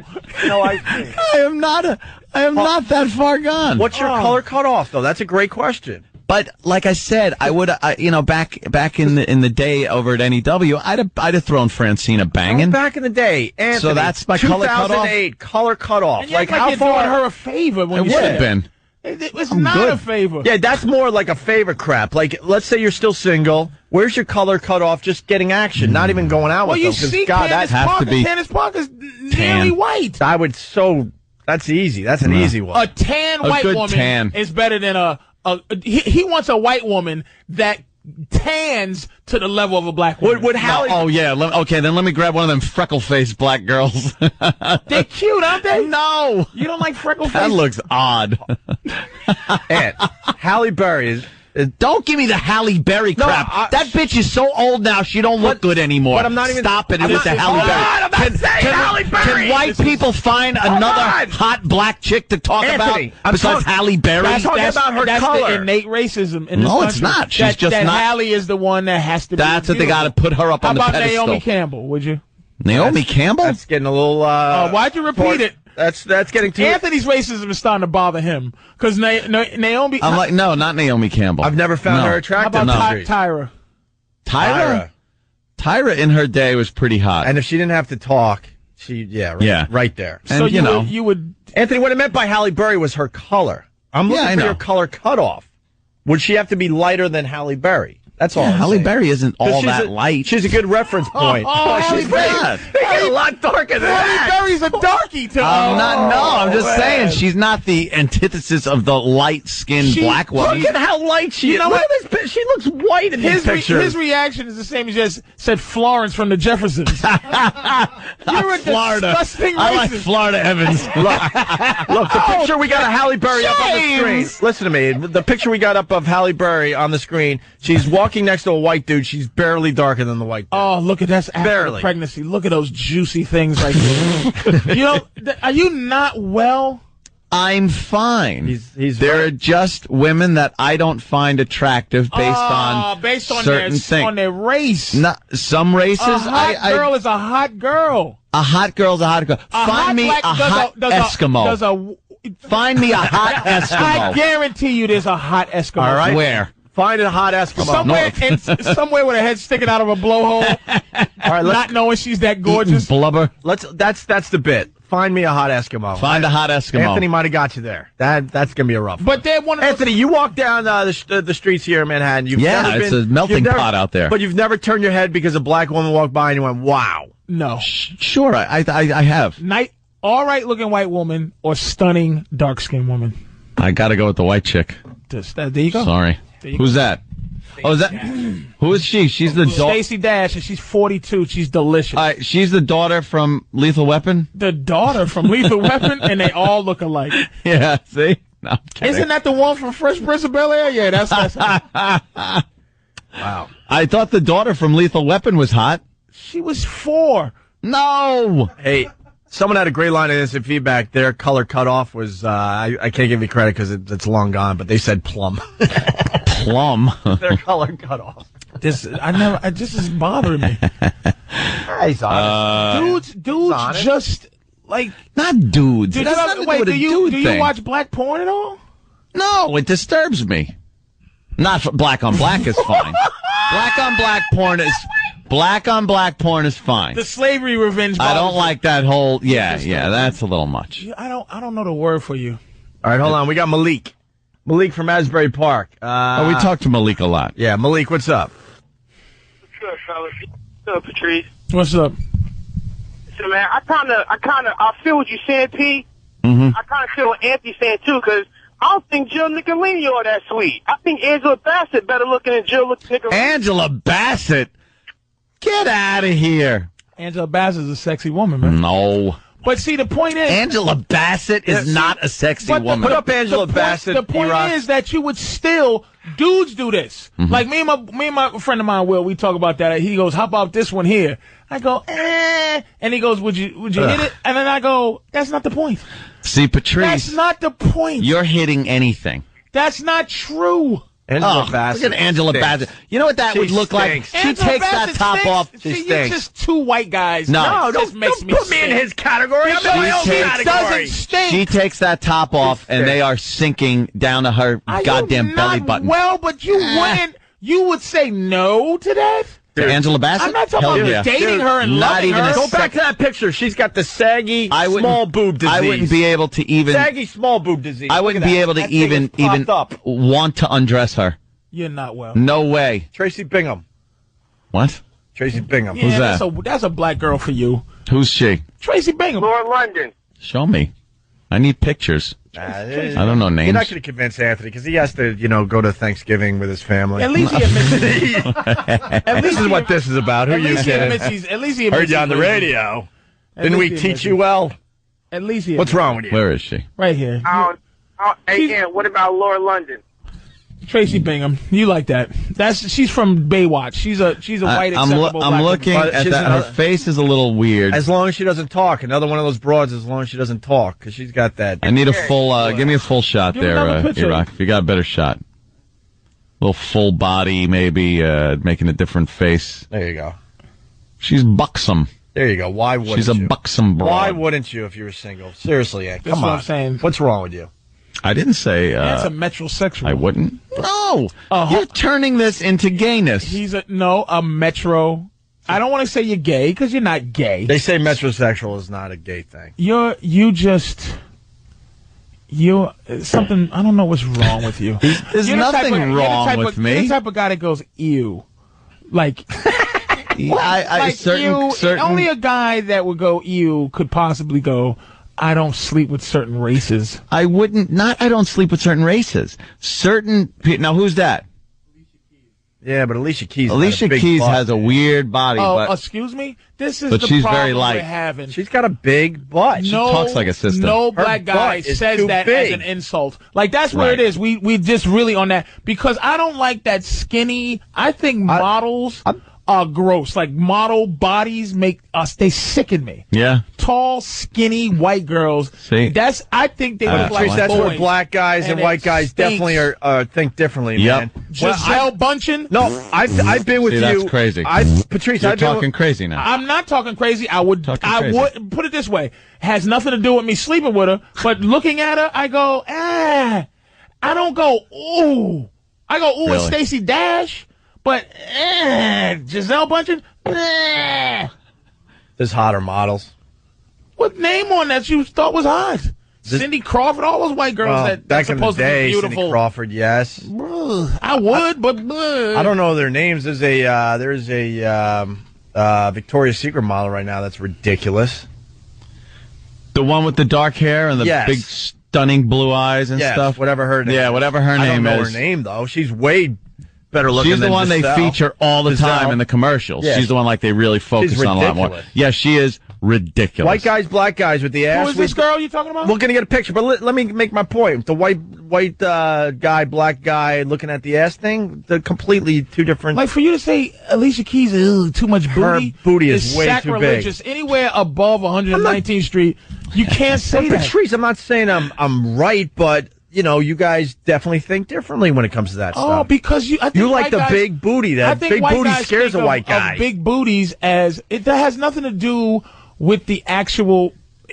And Patrice, I'm with you. Hold on. Or I don't know what you would call it, but the actual places where things go has nothing to do with the size of the butt cheek. Patrice, that's fine, but we're not little baby butt cheeks. For the most part, white guys don't like a flat ass either. We want you do. No, we want a shapely ass. We just don't want it. If you think these models are sexy, you want a flat ass. No, they got nice little butts. Say it again. They got nice little butts. There you go. Good job. I've seen these women that walk around, black women with giant asses that's a shelf on the back, and I see black guys go, God damn, that's hot. Oh, God damn, look at that ass. But and I'm looking going, I'm disgusted. Two lima beans and go, she's hot. Yeah, that's where we're never going to agree on that to disagree. Yeah, I understand. Because those fat asses you listen, disgust me. You can't. Ass is not sexy if you can hold it the same way you check to see if bread's done.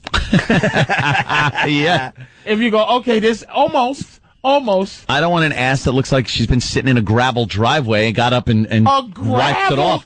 That's what all that cellulite and it's not like your racism and making you make things up. No, big fat asses get the puckers in them. Yeah, you don't want some puckered. What is that? Who's that's nice. All right, who's that? That's a nice ass. That's Danny's ass. Oh my God. Oh, mine can't rival that. That's actually a chick. I don't know where she came from, but her name is Kira Augustina. She's not white. I don't know what she is, but she's the most perfectest thing I've ever seen. And show a picture of her. I'm sure Anthony wouldn't sleep with her because she's a little too dark. Come on, I got to see what she looks like. I'm visually stimulated. And look, we said that's a nice ass, Patrice, and that wasn't a skinny little flat ass. I'm very visually. He didn't say it was nice. I need visual. I need an attractive visual stimulation. See, now that you know she's white, you're gonna go, okay, that was a nice this girl ass. here. That's the same girl, right? The girls that booty was attached to. Mm-hmm. Dude, just... See, Ann wasn't ready to say that was a nice ass until he knew it was attached to a white woman. No. Yes, you said you needed I thought it was a nice ass. But I wanted to see. I wanted to see what she looked like. It's not unacceptable as a racist. It's unacceptable as a dude. I have to transcend. You can listen. You can be like your bleep button. You can go. I don't find attractive, but I'd sleep with.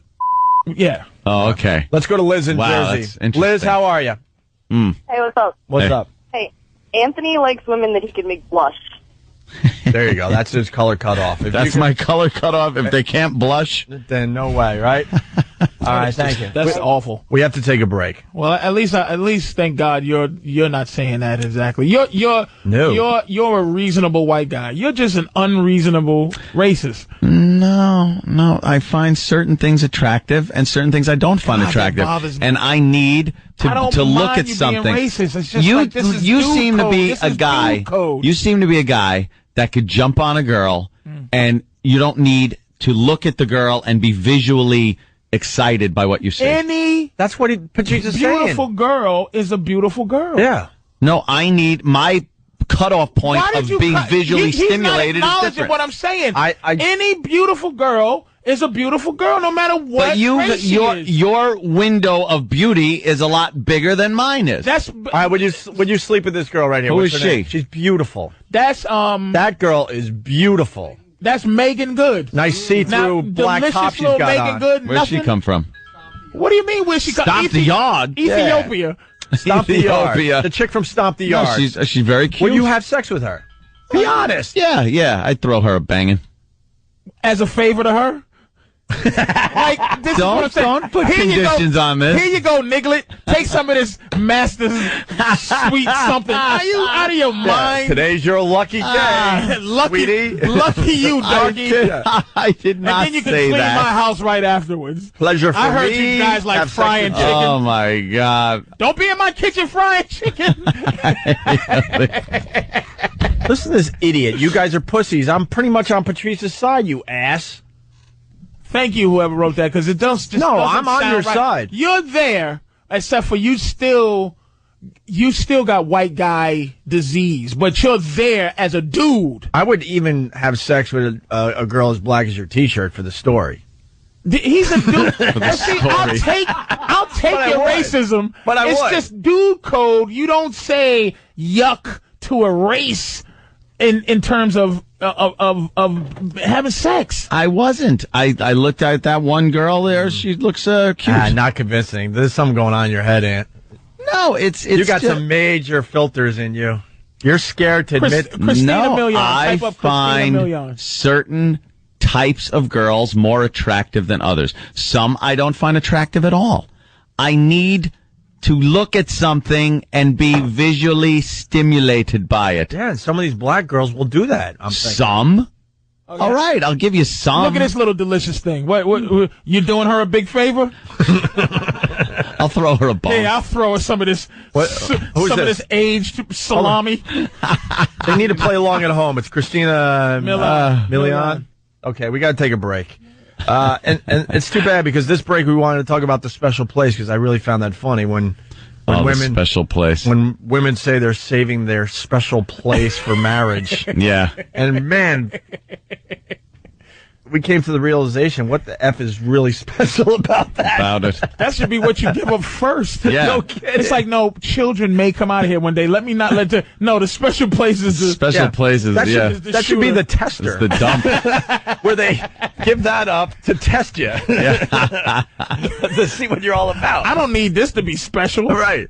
You're going to spend a half hour afterwards in the bathroom cleaning up and puking. It's not that special. Yeah, this is special. You know what kills me about you? What? I'm sorry. I'm so sorry. Opie and Anthony, go, Patrice. He just upgraded to JN. Like, how dare you? Yeah. He just upgraded to that. All right, I got a question for Anthony. This is going to be a tough one. This is going to be a tough one, knowing how racist you really are. Like your If you found out that Jill Nicolini has a relative, maybe a few generations ago, or more, and it is found out that she has a little bit of the black in her. Now what happens? Jesus.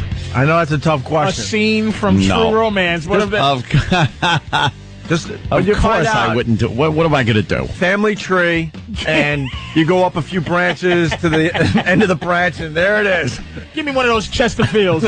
Hey, Jill. No. You find out there's a little something. No, I want to see how racist. That's the new bit. How racist? Nothing would change. Anthony kills her and then goes, "Let me wipe some of this egg off my face." Nothing would change. At this point, we're not questioning that you're racist. Now we need to know how racist you are. Wow. And I didn't think this was racism. This is what I find attractive. No, what I don't. No, this is yes, racism. it is. Because we got dude code and then we have racism. I find white girls attractive. I didn't argue. More so than any other race. All right, that has nothing to that do with is anything. just the way I am. But have you ever had a moment with a black guy? Let me explain before you jump. Oh, with a jump black on guy? Me. Let me explain before you throw me on the bus. Like Patrice and I have had that moment. We're on the sidewalk and some hot thing is walking down the street, and we kind of give each other a look like, "Who gives a crap? She's black. Look at that. Look at that." And I go, "Yeah." And there's an acknowledgement of like, wow. I'm never going to say I haven't walked in New York City and not seen an attractive black girl. That's insane. Of course I have. I've commented on it. So what's the problem? But I'm just not going to jump on every single one just because she's got sex organs. Why not?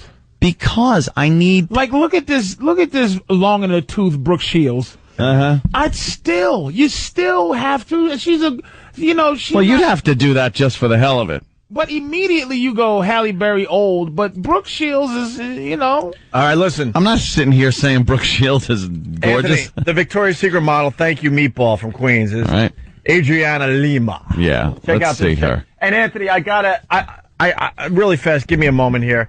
I'm sick of the haters to this effing radio show. If you don't like this show, then go find something else to listen to. Circle Mouth from Philly. Opie, I love you guys, but I can't believe how cheap you are. You make the fans in studio throw cash at Tippy Tom when you are a multimillionaire. Tippy Tom makes you some of that money, and that's how you treat him. Buy him food for the week. Let me tell you something, Circle Mouth. I threw him a few bucks, like $5 in studio as a bit. I'm going to tear down a wall. After the effing show in the hallway as he's waiting by the elevator, I handed him... You gave him another $1, so just shut up. No, I actually handed him $100, but I don't need to do it on the effing show, you just dick. Do that. You probably lost it. You dick. Thought it was 10. Once you understand... one bottle of wine with it. Understand what the radio show is all about, and understand maybe we are nice guys and doing the right thing behind the scenes, you jerk. Hey, yeah. Enough with the effing haters of the show. Was he in the studio? Squash these effers. Was he in the studio? What? Was he a guest in the studio that day? If he was able to... He's pissed because No, I know, but how did he...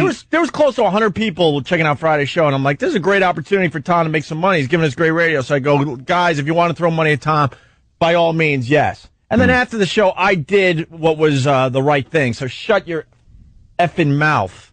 You don't know everything that goes on with the damn radio show. I'm not going to sit here and take I'm cheap anymore. For the show, yes, I'll fool around and go, here, Tom, here's a couple bucks. I'm in a mood today. Sorry. Where were we? We were looking at that girl. From Victoria's Secret, yes. Victoria's Secret. Look at this. Look at this. See, Patrice, that is insanity. First of all, let me say something to you. Okay. My dude code, you don't need to say that to me. I understand, but... Like, that girl is...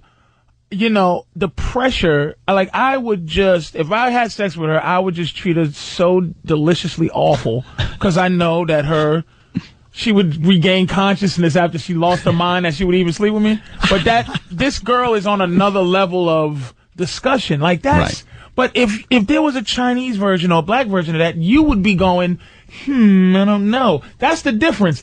She's gorgeous, but you look at her race and go, oh, I don't know. A black that, a white that, anything. It would all depend. That is gorgeous. It all depends on what they look like. Patrice, get me a black that. Find a black that. Christina Million's a black that. I don't think she's a black that. What? All right. Stop. It just bothers me. We're going to move on for a second here. All right. Because Imus has explained himself, and we want to get he did. on. From gorgeous women to wrinkled up Imus. Apologizing again. Well, Imus is in a lot of trouble today. I had sex with her. I'm sorry I did that. This is what Imus said yesterday. Oh. Defensive back Adam Pac-Man Jones, recently signed by the Cowboys. Here's a guy suspended all of 2007 following the shooting at a Vegas nightclub. Well, stuff happens. You're in a nightclub, for God's sake. What do you think's going to happen at a nightclub? People are drinking and doing drugs? Yeah. There are women there, and then people have guns. So anyway, go ahead. Well, he's been arrested 6 times since being drafted by Tennessee in 2005. What color is he? He's African American. Oh, well, okay, there you go. Okay. Now we know. Well. Oh, well, there you go. Well, there you go. No, now we know. Yeah. Well, this is how he explained it this morning. I guess Reverend Al was on Fox. What was he saying? Oh, boy. What was that dope saying? Is he already? He's so excited. Mouthing off. Does he still have the black co-host? He's got 2. Imus? 2, right? Yeah. He's got 2. Oh, he's loaded it up. Certainly. He needs that now. He really does. Yes, Danny. Yeah, he still has actually Kareth Foster. Right. But doesn't he? But don't they kind of? Are they doing their quick the black job at why he hired him just to go? Right. So he can say stuff like Don now. Well, yeah, that's exactly why he hired. But they didn't go Don. Oh Lord, have mercy. No kidding. Who's that? Is that Adriana again? Oh my God. Holy crap. Oh, look at that. Ooh. See, I'm not in a bad mood anymore. Oh, boy, oh boy. Just spend the next 15 minutes getting images of Adriana Lima. Are you shaking your face no? No, I'm going like, oh my God. No, I'm shaking. I'm shaking my head. No, then you could absolutely Riley, call me gay. Here's a dude code here. Ready? Yeah. I would pillow smother my girl for that. You would just I would if this, you would risk everything for that. That girl stood at the door. I would pillow. All right. While she's kicking and screaming. All right. Pillow smother my girl for Patrice, let me see how far you would go. Would you take her to a homie barbecue? A what barbecue? What? I would wrap her in. I would take her to the museum and tell them to put some type of glass on her so I can wheel her around as an exhibit. Matter of fact, I'll have them draw. Let me tell you what I'll do. I would have them draw the stuff where they put the different cuts of steak on a cow and they show a picture of a cow. I would have them write different words on her body explaining what they are. My girl's probably listening now. I will kill you for this. I'll smother you to death for that chick right there. And bring her to the homie barbecue. Cold blood. Where the guys would be like, "Look, man, with 2 pistols." You're not keeping it real, Patrice. No. Would they say that? No. Not for her. Not for her. That's why I asked that question. Yeah, absolutely. It's all right that you're banging these girls, but you don't bring them around the hood. They would literally say to me, they would say to her, "What are you doing with him?" Like, they'd kill me for her. Yeah. You know what I mean? That's warlike. There's been wars over girls like that. I guarantee it. Just because of that. Troy, yeah, exactly. That is Troy. That's Trojan War looking. That's worth sending a crapload of ships over to another country and invading them. Would you risk your relationship for that? Yeah. Would you shoot Jill with a silencer for that?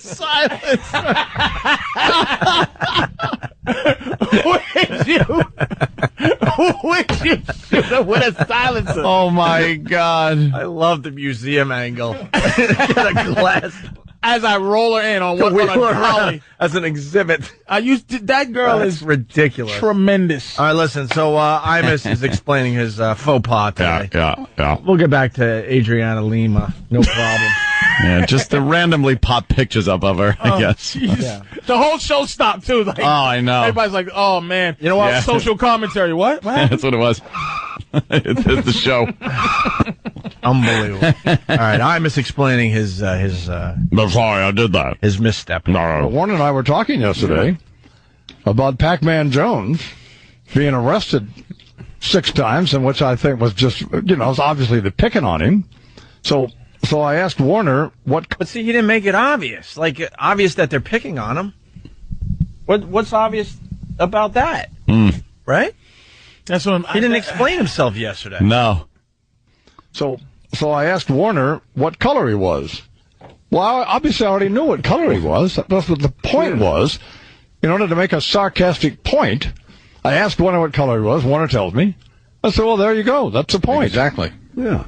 What people should be outraged about is that they arrest blacks for no reason. Oh, God, Jeez. No reason. What did he do? He isn't he up on legitimate charges? Jeez, man. Isn't Pac-Man Jones a problem? Pac-Man Jones is isn't he a problem? Well, what I was saying is Pac-Man Jones. I mean, that whole strip club thing was insane. Like that. Yeah. Some a bouncer ended up paralyzed, and Pac-Man ends up. But again, it's that thing in this country where supposedly you're alleged. It's alleged. Right. He's never gone to jail for any of it. He's not doing time. He's been found not guilty for these things, but still, you kind of, I love the fact that if what Imus is saying is true, is he was trying to kiss some black ass right there. That's what I and hear. It's biting him, and he's being accused of being racist. That's what I hear.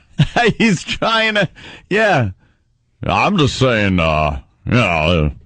they put too many black people in jail. That's what I'm saying.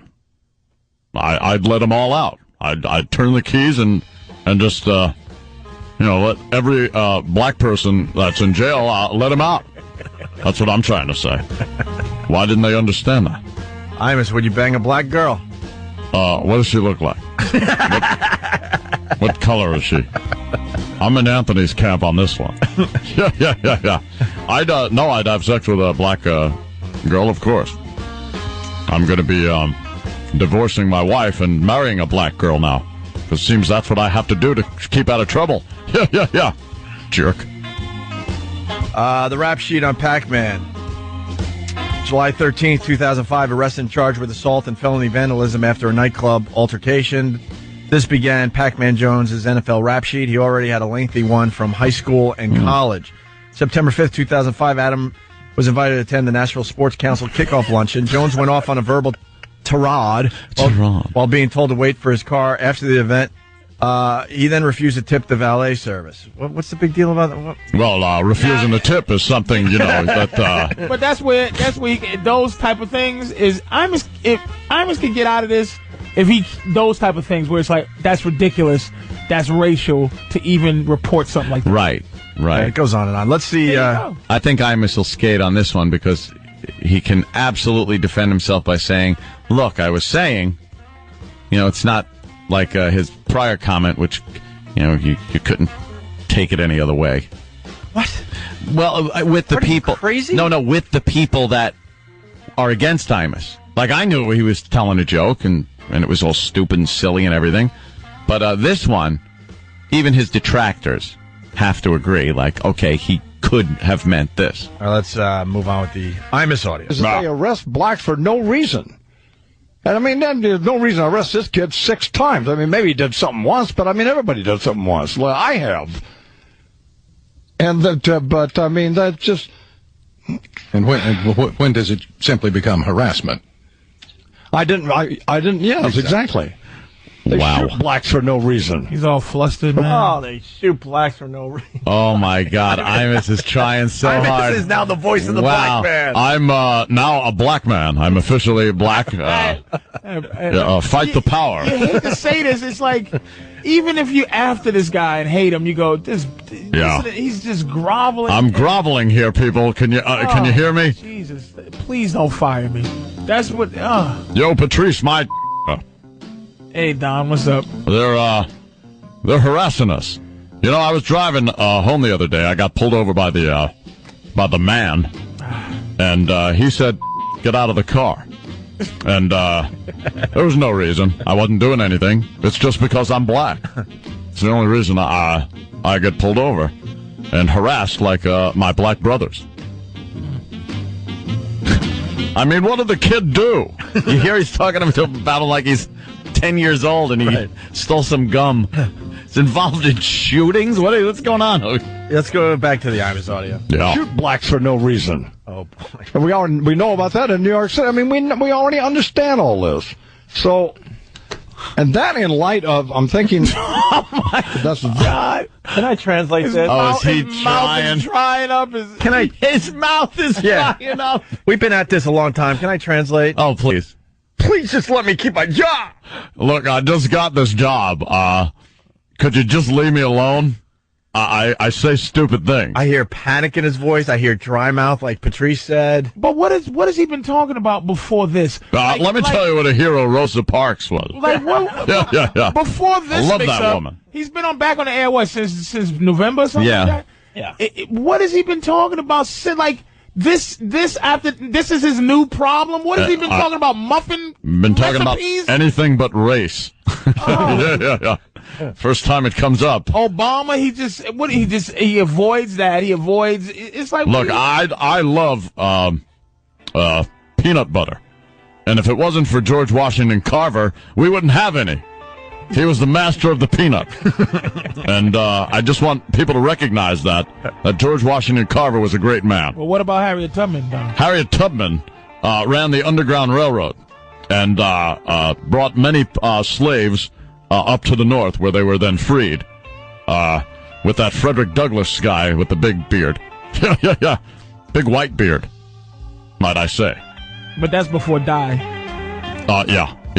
Before Just for Men. Kevin from Long Island writes, the funny thing is, for the last hour, Anna's been saying he doesn't find black women attractive. Imagine what would happen to Imus if he went on the air and said that. I just don't find black women attractive. Yeah. Reverend Al, I'm outraged. Why don't you find black women attractive? Because no matter what they look like, I always picture you, Reverend Al, in bed. You've ruined it for me. You've ruined my experience that I could have some jungle fever. Because I just look at your face now, no matter how the girl looks. You big dummy. Hey, dummy. We have time to do more Imus audio? All right. Let's try to get through this Imus audio. Red Fox was great, man. We're running out of show. Here we go. And that in light of, I'm thinking, that's this current edition of the Imus Morning program, in which, I guess if you can't see it on RFT TV, you don't know, but the producer of the Imus Morning program Tom Bowman is black. Oh, here he goes. Oh my God, is he? Oh, I love him. He's in complete panic mode. Oh, God.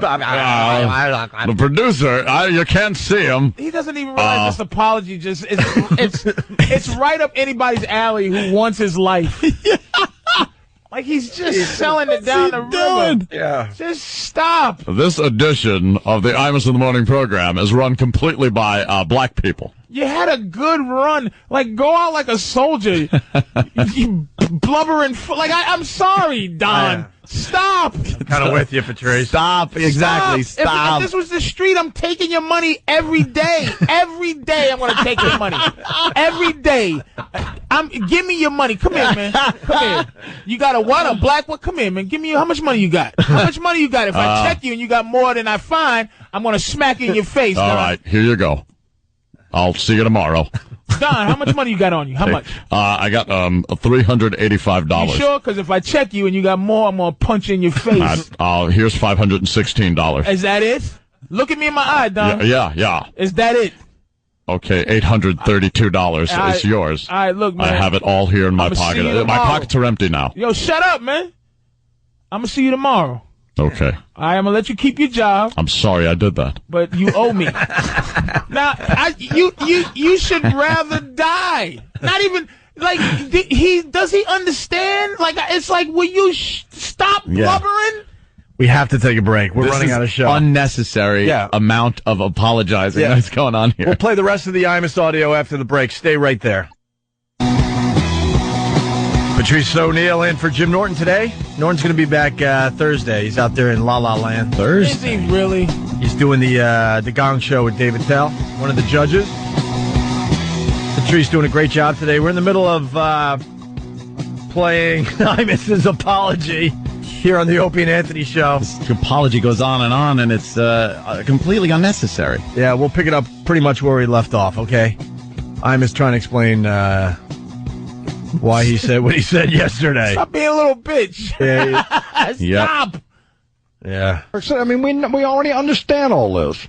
So, and that in light of, I'm thinking, that's this current edition of the Imus in the Morning program, in which, I guess if you can't see it on RFT TV, you don't know, but the producer of the Imus in the Morning program, Tom Bowman, is black. I was telling Patrice during the break, whenever a white guy is accused of being a racist, our defense right away is, what are you talking about? I got black friends. I know this. I hang out with black guys. And did you see, it sounded like he made and he's black, and then the music sort of went, dun, dun, dun. All right, you want to do it that way? All right, hold on a minute. We can do that. The way he said it was so...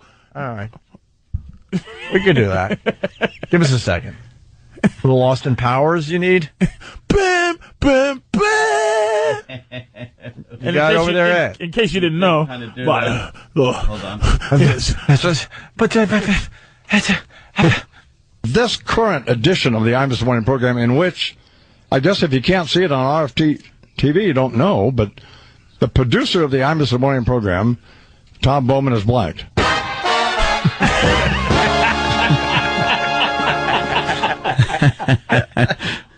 Here one more time. What are you doing, Imus? That's the best you got. I got black friends. The producer. Current edition of the Imus in the Morning program, in which, I guess if you can't see it on RFT TV, you don't know, but the producer of the Imus in the Morning program, Tom Bowman, is black.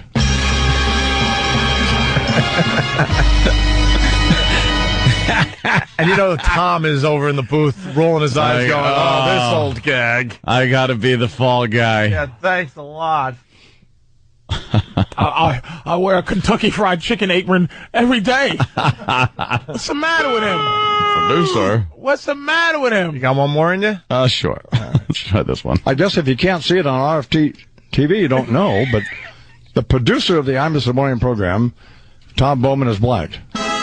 Two of the co-hosts, the cast members of the program, are black. Oh my God, we have 8 black listeners.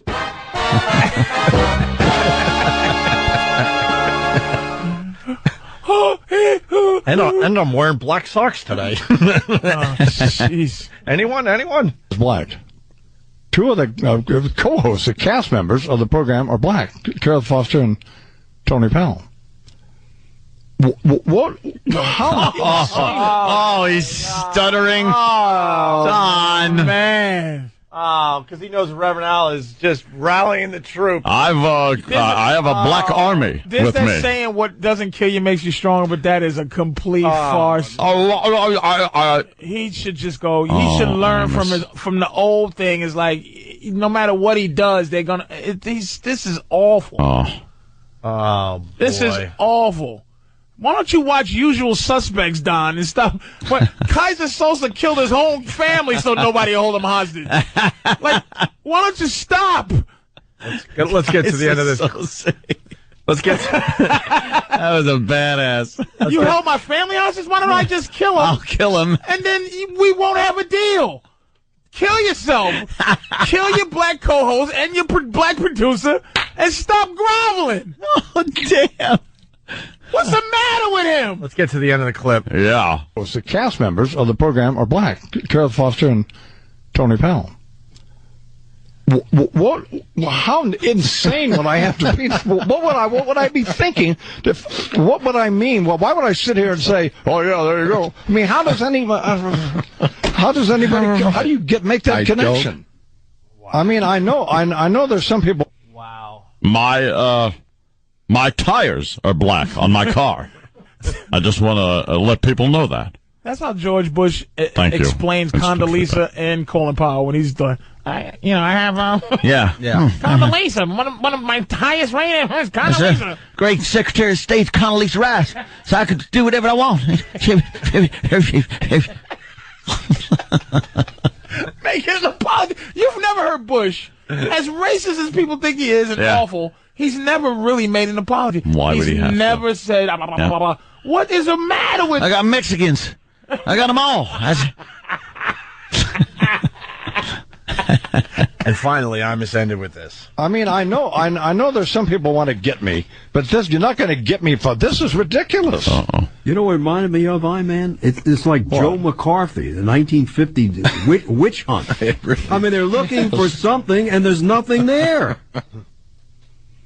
He should just say, please stop, this ain't fair. Yeah. Please stop. Stop it. He's begging for mercy. Please, no fairsies. Oh, God, man. It is a witch hunt, though, because they're all over it today on the news. It's ridiculous that's top story news. That's Did ridiculous. Don Imus say something racist again? That's what they're doing. So he's got to get on the air. Everyone I know now is black. And I'm sick of us doing like black. We should just be doing something else. We have nothing else to do but wait for Don Imus to mess up. Yeah. Like, get out of here. Pac-Man doesn't care. He's smoking weed and robbing somebody right now, laughing at Don Imus. He's like, wow, that white boy's sticking up for me. That's cool. And Don Imus is just like, just give the man your money. Why are you resisting? Let him rob you. Patrice O'Neill's going to be at the Improv in Houston, Texas this weekend. 3rd, 4th, and 5th of July. All right, next weekend. Yes, 3rd, 4th, and 5th of July. Very nice. PatriceO'Neil.com. Yes, sir. I'll be at Stand Up New York this weekend, too. In another city. Right. All right, we're out. Catch you. Classic opening. Yeah. I think we're good, right? XM Satellite Radio, the Opie and Anthony Show, featuring Patrice O'Neill today for the vacationing Jim Norton. Vacationing? I don't know. I like when they say that. No, actually, Jimmy's out there in L.A. doing David Tell's Gong Show. I like that they're bringing back some of the old game shows. Yeah. But I saw in the paper today that Reverend Al, what the hell's wrong with me? I got Reverend Al on. Yeah, Al Roker. I got Al on the brain today. Al Roker is hosting the new Family Feud, the Celebrity Family Feud. Yes. That's a special. Oh, is it? It's just a special? Yeah. What, they're just doing a few? Yes. Patrice has a mouthful of pickle. Sorry about that. But Al Roker is the guy from Seinfeld hosts the regular one. Remember the guy that played Peterman? Oh, yeah. This is just a primetime special. Oh, I got you. But Al Roker is a game show host? Yeah, but he has that goofy, like, I'll just be goofy, like, you know. He's so bad at being goofy. Yeah. Like, he's stupid goofy. He's not funny goofy. And he has that black rage that white people don't see. Yeah. But black people see it. Yeah. Oh, he hates white does. people. Oh, my God. He's got to be the jolly weatherman. And there is a lot of hatred in that man. You can see on the last Imus thing that happened. He got out there and said that he went and said he couldn't work for the same company that would employ Imus, and was like, wait, isn't this the goofy weatherman guy with the big fat California raisin head? Oh, look. I'm truly upset about the comments. Obviously, Mr. Imus has problems with African Americans. I'm upset, and I hope the station, and that's all we got, because they went to another graphic. That was Pac-Man Jones, part of his statement. Pac-Man's statement. Yeah. Oh, boy. Oh, he's upset. Somebody's telling Pac-Man to be upset. Yeah. You got to be upset about this. He don't give a fuck. Guys, MSNBC did a really shitty version of the words you cannot say on television. I don't know if you guys have this, but please look it up and just bash it. Can we try to find that? See if it's worth doing? Thank you, Matt O'Sullivan. We like when the listeners help us out with the radio Matt show. O'Sullivan, don't you know? Speaking of Imus, last week, a lot of people thought Al Sharpton was writing about Anthony and I. It was a fake blog, but people really thought it was Al Sharpton's blog. I got the Google alert, and I read it. I started laughing my ass off. I'm like, God damn, that's funny. Yeah. But other people really thought it was Al Sharpton's blog. It was kind of like an Onion thing. Yeah. It was a goof. It was a goof. But in case you haven't come across this yet, let me read this. Al Sharpton's blog. I hope a white person does something racist because I have nothing to do this weekend. And it's kind of funny that this came out last week, considering the fact that Imus kind of got himself in some trouble yesterday. Yeah. Getting a lot of attention today, Mr. Imus. By Al Sharpton. They're even allowed to say by Al Sharpton if you're how is lampooning. that? I don't know. It says it's been quiet around here for a little while. I'm not bored, just it's quieter than usual. Okay, fine. Here's the deal. I had plans for Saturday, and it was something that was going to be like an all-day thing, but they just called and canceled. Like, literally just got off the phone, and now I got nothing to do. My weekend is suddenly empty, and all my friends are busy because I told them I was going to be busy. I'm just saying, it might be cool if something happened that really pissed me off. Then I'd have shit to do. Nothing big. I'm not picky. Maybe a sports announcer can say Negro while referring to a brother athlete, or a white police officer could get let off for beating an African-American gentleman who was escorting his mama to church. Yeah, that'd be good. See, I'm already starting to get a little pissed off just thinking about it, and that's good. Nothing kills time like a good old-fashioned boycott, and let's just say I've been listening extra hard to Howard Stern and those Opie and Anthony fellas, and the second they slip the N-word, I'm going to rain down on their ass like the next Katrina. Katrina, man, oh man, those were the days. Not a second went by that I wasn't on TV being all like, shit's fucked up. Or on the radio going like, Bush is a demon. But I got to move on. This is a lifestyle, no living in the past. Come on, Opie and Anthony, you know you want to. Just say the word, the N-word. Who fucking does that anyway? Cancels plans for the weekend so soon. I was looking forward to it. I hadn't seen this friend in a while. Dumbass. Yeah, that obviously wasn't Reverend Al. Some people thought it was, though. Who would think that was Reverend Al? Some people. Some people. By the way, at 11 o'clock today or around there, when we end our live show today, we're going to replay our last interview with the great George Carlin. Oh. I remember that. And it was only 4 months ago, something like that. Yeah. I remember thinking when the last time he was in that he didn't look too good. He looked a little puffy. Really? And they're saying he died of heart failure. Yeah. That's when they're puffy. Well, when you start getting puffy, it's that, what is it called? Edema or something like that? Yo, edema. Yeah, the water just starts kind of slowly but surely building up, and they say you like drown in your own fluids eventually. Well, that's nice. I don't know if it got to that point with Mr. Carlin, but they're saying heart failure at this point. That was a surprise, though, right? 71? Yeah. Kind of. It was one of those things, not a surprise, like, oh, my God, but... 71's young, came out of nowhere. 71's young for heart failure. Because heart failure is not a heart attack. But just that the heart, it just got too weak to keep the person alive. He'd had problems over the years. Yeah. Yeah. Me and Patrice, Patrice was watching me play yes, no, no, yes, no on the way here. Oh. On the walkover. So he was picking out girls? Yeah. And was he being so fair? many no's. One yes. And a lot of white girls going by that were just no, never, wouldn't ever happen, no. And then, a couple of black girls walked by. There was one that, I don't know where you went. I guess you went to go get something to eat. There was one that I said, now that's one that Patrice would go, oh yeah, absolutely. And I said, there's no way in hell I would want to see that naked. And I know you would have been all over it. Yeah. She had like a big booty. I'm telling you. Big titties, but they were weird. I would love a piece of your girl's friend there that hosts the news there. What, you'll want the... ISIS or whatever her name is? Who? India. Oh, the... Patricia Del Rio? No, the big juicy one that works. You like that one? On the desk? With the big lips? The puffy lips? Big one. Big? Likes the... Big. What are you talking about? Now I'm confused. Suki. Yeah. Who's Suki?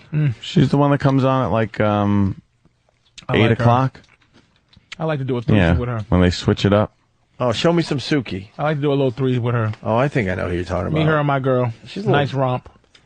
Hey, you got that Pac-Man She's Jones fun. thing again? She's like a fun girl. This is what Pac-Man Jones said. Here's the whole statement. I'm truly upset about the comments. Jones said, obviously, Mr. Imus has problems with African Americans. I'm upset, and I hope the station he works for handles it accordingly. I will pray for him. I will pray for him. I hate the I will pray for him bullshit. What's that?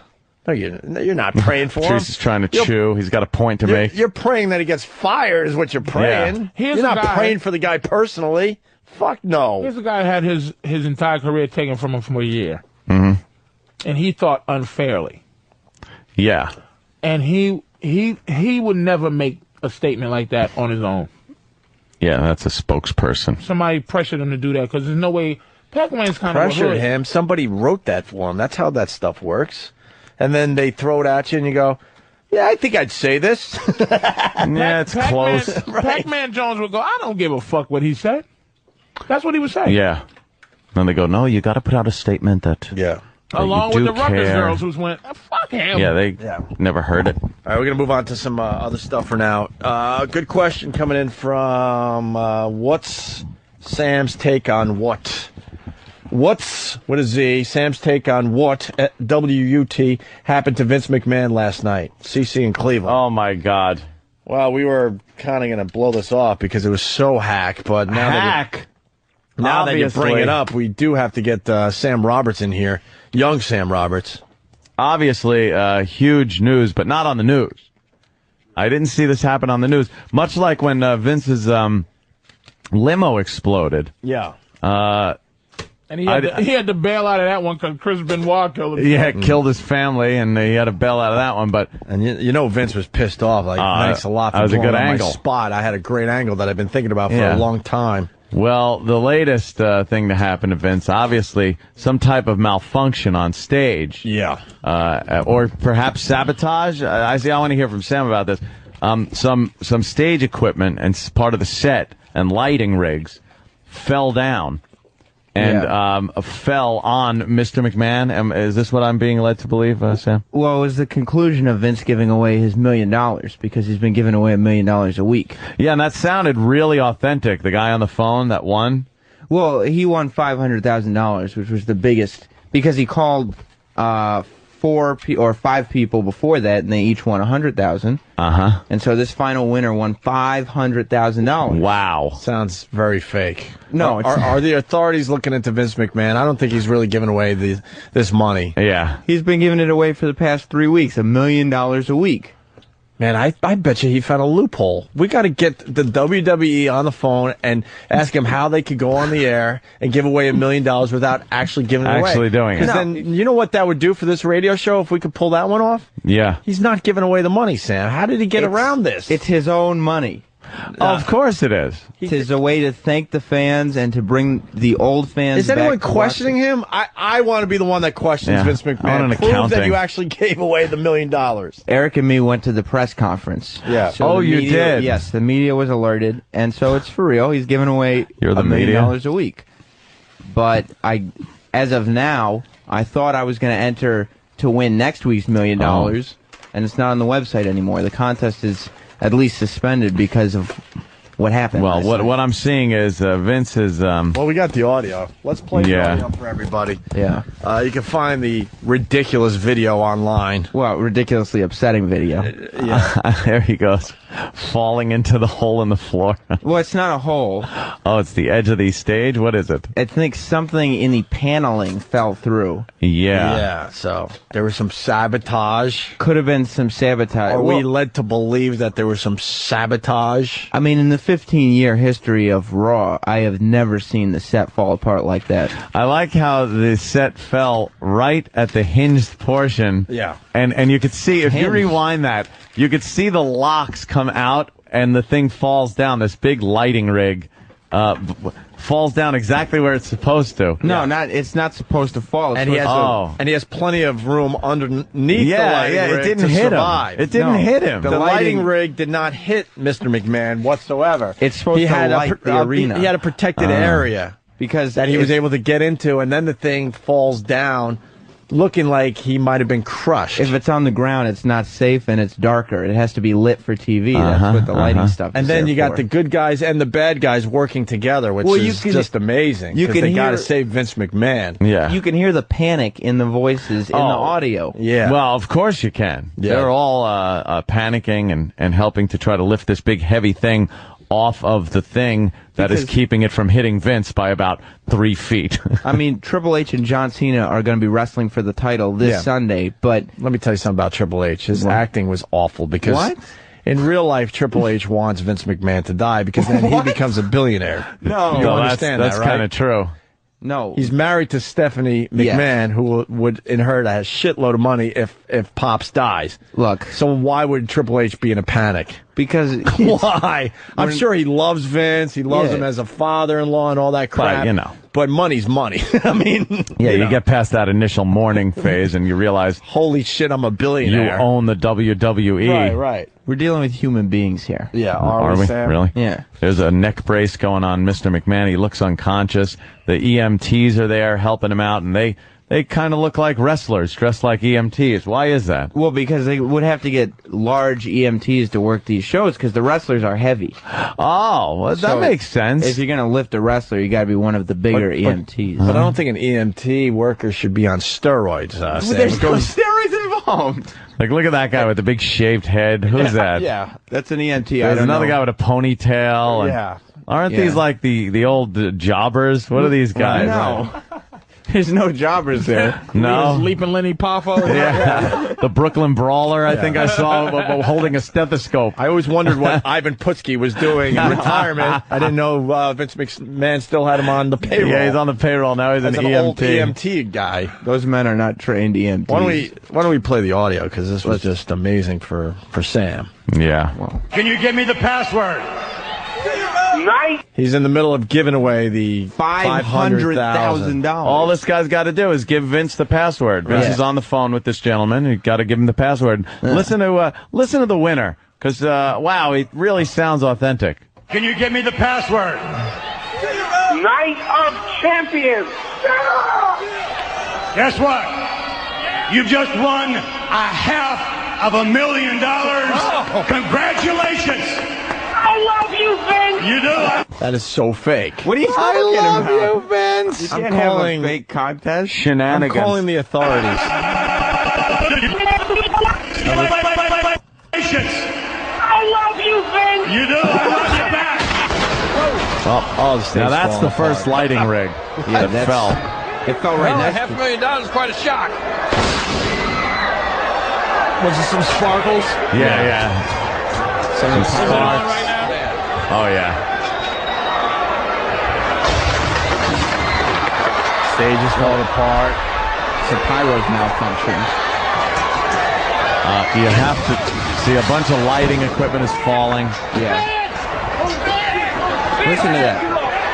Listen to the way they yell, Vince. Are they yelling that because he's trapped in the safe area? Look at see the hinges. See, look where it's hinged. Yeah, and watch. You'll see a little thing release before this falls down. Now, why is that, Sam? He doesn't even have the balls. He's already in the safe area. Watch the bottom part. Watch this little thing release. This is a safe area. You see that? See? I'll tell you this. It's a mechanism. If there was a mechanism. And he played it really safe because he made sure he was in between the two pylons just in case he didn't get in the safe area in time. So it'd be like a Charlie Chaplin thing. No, because if there is a mechanism there, it would just be so they could safely take it down after the show. It was certainly so predictable. I gotcha. Look at the safe area. He's not even hurt. It's not even close to hurting him. This is a light bulb sparkle. Dude, this is the best they could do. This is a multi-million-dollar HD TV television set falling on you. There's no safe area. It's a safe area. He made sure he got between the pylons and then in the safe. Nothing was going to hit Mr. McMahon. I think Then Mr. answer me McMahon's this. fine. Yes? Why wasn't he moving after it hit him?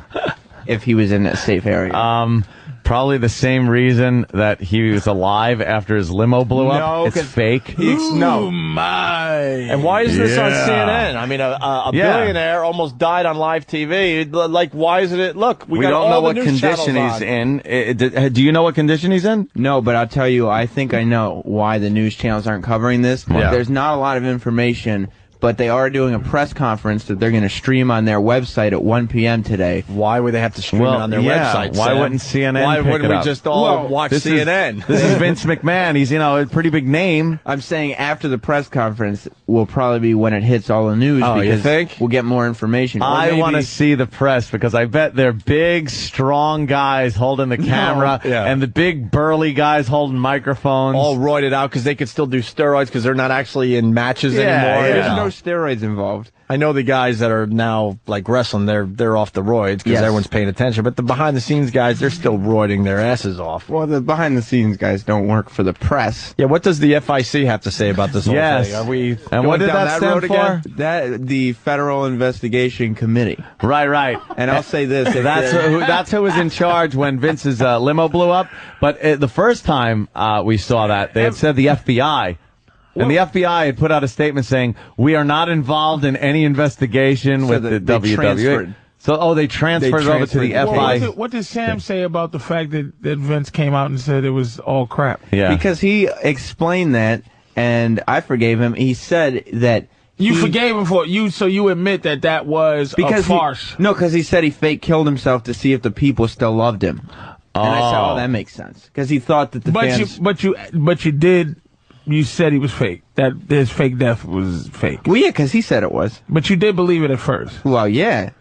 I mean, the limo Was you disappointed after that? I was very much relieved that he's still alive.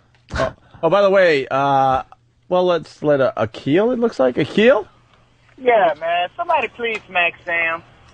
I'm about as much as a wrestling fan as anybody, as Sam, if not more. But this is the same time last year he did the same stunt with the limo. Karma, man. Was that a year ago? It's a year to the day. It's actually like... So is that going to be his new thing? Once a year he almost dies? Hey, you know what I'm saying? I mean, you got to love Vince. The man's a genius and stuff. But because this is, I think like today or tomorrow is the same time when the whole thing came out about Benoit. Yeah. Which, like a week before... He did the whole limo stunt, and after Benoit... Probably sent out a press conference. Look, you wrestlers, none of you kill yourself in the next few months. I got a new storyline. If you kill yourselves, I'm going to kill your whole family. You're not supposed to kill yourself, but I'm doing a stunt. Do you understand me? I'm going to have a giant rig fall on top of me, and everyone's going to think I'm injured. So if one of you sons of bitches kills themselves, your whole family's going to die. That's right, the whole family. I hope even though you're dead, you're fine. Yeah, this one's got to play out. I'm going to make it last a month. And I'm going to come hobbling out on crutches one day, and then someone's going to hit me with a chair. Just in time for the next pay-per-view. Yeah. It's this Sunday. Night of Champion. What is it? Night of Champions. Night of Champions. Boy, I wonder if we're going to get another piece of the puzzle this Sunday during the the belts pay-per-view. are up for grabs. All of them. Will I be there? No, because I'm injured. Here's something, Vince. Pay-per-views aren't that special if you do them every 4 weeks. That is. I mean, Muhammad Ali used to have a pay-per-view once every 2 years. Everyone was watching. When you have a pay-per-view every 4 weeks, he doesn't even wait a month anymore. No, it's 4 weeks. They actually just did a pay-per-view and then 2 weeks and then another pay-per-view. Yeah, we do them every 2 weeks now. I don't understand how somebody can't understand it, how that's crazy. All right, listen, let's go to He's the best. Let's go to Brad in Jersey. Brad, how are you, Hey, sir? guys. I want to know if Sam noticed that after Vince came to and the EMTs were taking care of him, he started calling out to Triple H, but he was calling him by his real name, Paul. Exactly. You think they're going to break that storyline? Ah. That's pretty good. We got the audio. He said he couldn't feel his legs. All right, let's get to the second reach part into of the the register audio. and pull out my money. Brad. Here we go. There we go. All right, are you going to be able to stand up? I don't want to fall. I can stand up. Strap him down real quick. Slide him out a little bit. Slide him out. Get him out from under this first. Slide. Keep sliding. You okay? You're all right. You're all right. Okay. Don't move. Don't move. Jesus Christ! Don't move. You're gonna be all right. Just lie down. Just lie down. Okay. Don't let him move, you guys.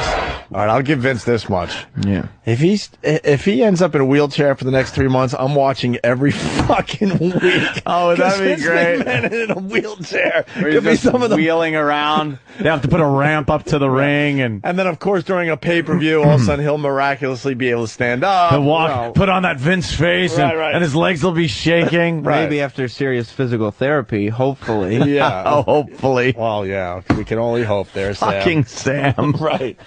You're a douche. What are you talking about?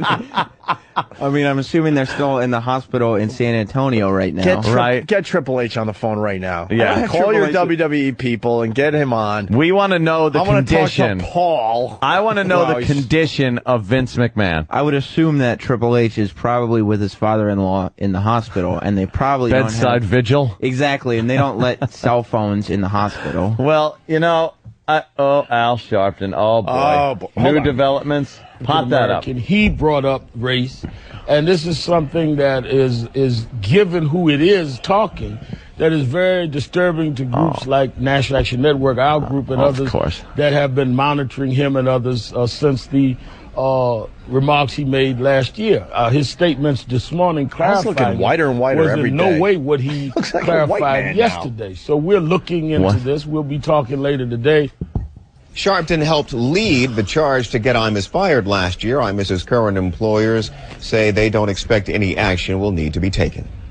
Store owners unstocking their shelves, the couple's livelihood in danger. Shut up. McMahon exploits paraplegics. Classic. That's coming in from CW. You know he's going to do that. He couldn't feel his legs. That's the last thing we knew. Maybe, is that it? He said, I can't feel my legs. Maybe we'll find out more Paralyzed Vince will be great. He got paralyzed by Vince. a light fixture that didn't hit him. Yeah. No, it was the whole set coming down on him. It didn't touch him. Wait, the GM of SmackDown's in a wheelchair? What, Sam? You don't tell us this? Well, they're setting up a wheelchair match. Wheelchair match. That's the GM of SmackDown. That'd be Vicky Guerrero, Eddie Guerrero's widow, who is now having an affair with Edge, the world champion. But she's in a wheelchair. Yeah, she's been in a wheelchair for a really long time. I don't even... For real?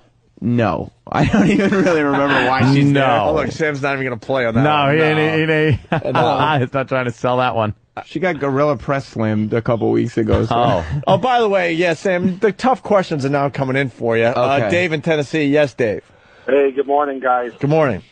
Sam, I was wondering where in the EMT protocol is it a good idea to ask a patient, can you stand up if they might be paralyzed? He has a neck injury. The EMT said, can you stand up? That's something that will happen. Sam. He doesn't know yet. Everyone else, the wrestlers are smart enough to say, don't move him, put the neck brace on him. on him. Guys, like, can you Hey, stand walk up? it off, dick. You know what? One rookie EMT is not going to solve this whole thing. Good point, Dave. Good point. Sam is a douche. That's coming in a lot. What? Jordan from Pittsburgh is leading the charge. Calling you a douche today. Why? Yeah. It doesn't make any sense to me. I'm just... Yeah, it doesn't. Yeah. I mean, I'm just trying to explain why I might seem distant First of all, the director of the show didn't think to not show Vince not being hit by him. Yeah, exactly. and the camera is so close to his face, anyone in their right mind would go, get that fucking camera away. Yeah. We need room to work here. But the camera was right on Vince. Yeah. You know what? Vince would have wanted it that way. He always would have said, wanted it that way. "The Is he show dead? Are must go you on." saying he's died? I was scared for a minute because He's been obsessed with his storyline that got fucked up last year. He's like, I know. I need to do this storyline. I just got to rework it now. I'll wait a year and rework it. I'm coming back in a wheelchair. And what if he was still at the point where he wasn't pretending wrestling wasn't fake anymore? Yeah. Like yeah. he was still trying to pretend it was real, Yeah. and then he had to come out and go, it's fake. All of it's fake. all fake. Do you think the yeah. CEO of a publicly traded company is going to pretend to be in a wheelchair?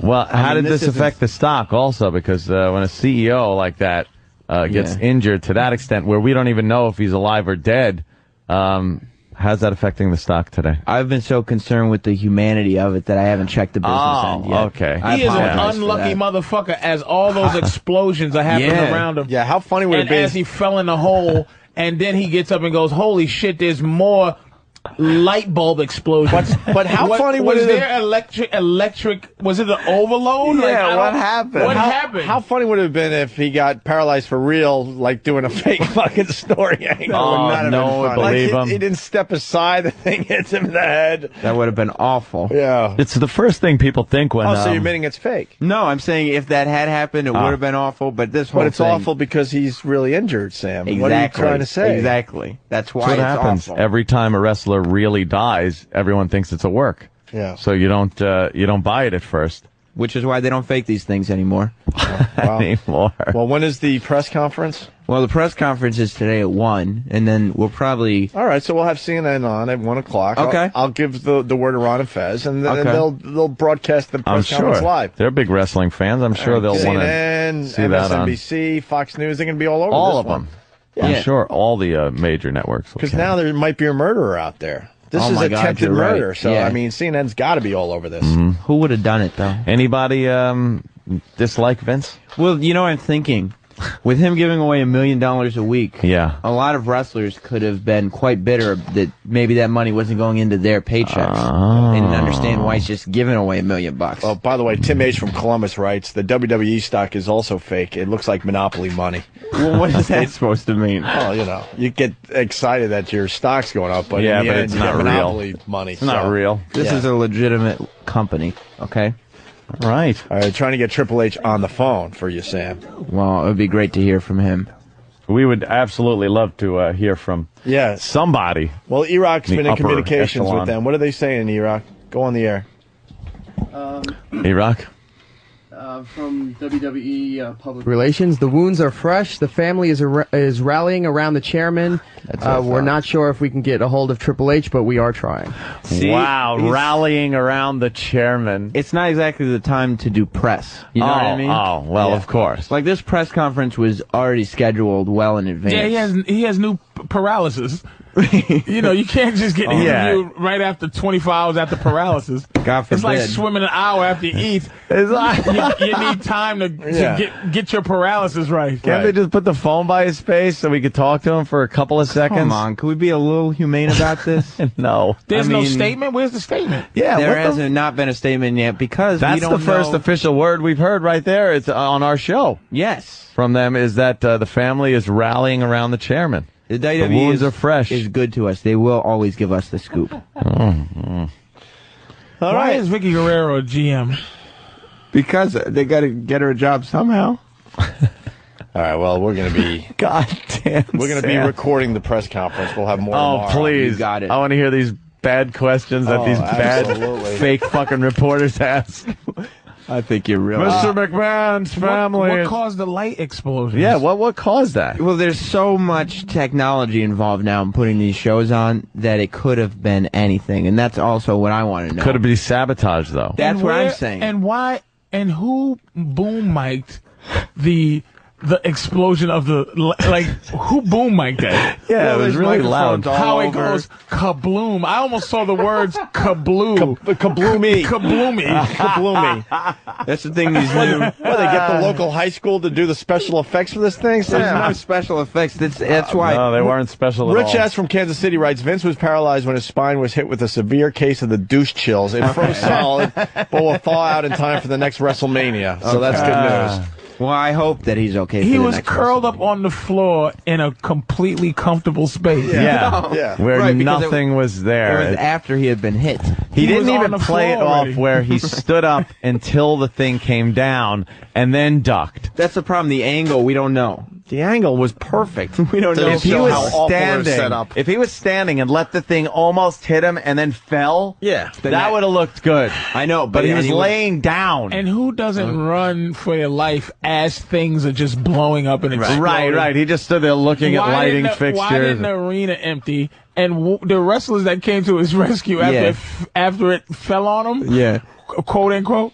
What were they doing as the explosions was going on? So they were just chilling, waiting for something to hit him? They were in the ring. And why was he standing exactly where that thing fell? That's the question. That brings up Anthony's point of sabotage. Because they knew he was going to be standing there. And the wrestlers are in the ring because it was the draft show, and they set up some elaborate explosion to make that lamp fall right on him. CW from Scranton is following the story. We got updates.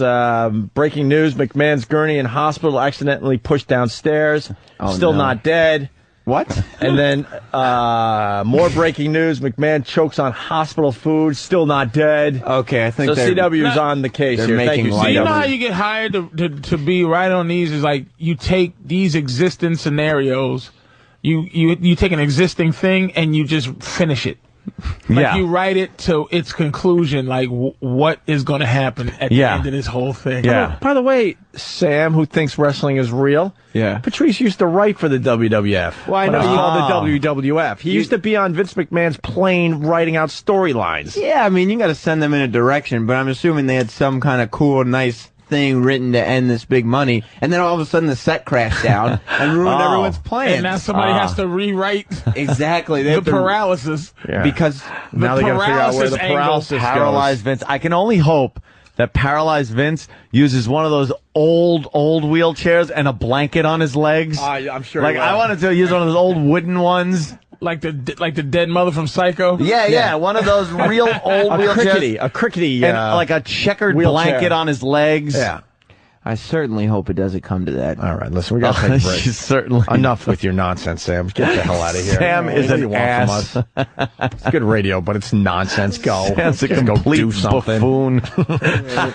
After the live show today, we're replaying our last interview with George Carlin. Going to play a little piece as we go to break here, okay? Right. We'll continue with Patrice O'Neill in just a bit. We want to say it to your face. We're fortunate enough to interview a lot of people with this radio show. And every once in a while, someone comes through that door where we're like starstruck and a little freaked out, and you're one of those guys. Now, calm down. Right. We're all obviously huge fans, and we love everything you've done. Very nice. I really appreciate it. 50 years, right? 50 years since I went into radio in 1956. Wow. 40 was just starting. Rock and roll was just starting. I was 18, and I had the advantage of having a car down in Shreveport. I was Shreveport, Louisiana. I was in the Air Force.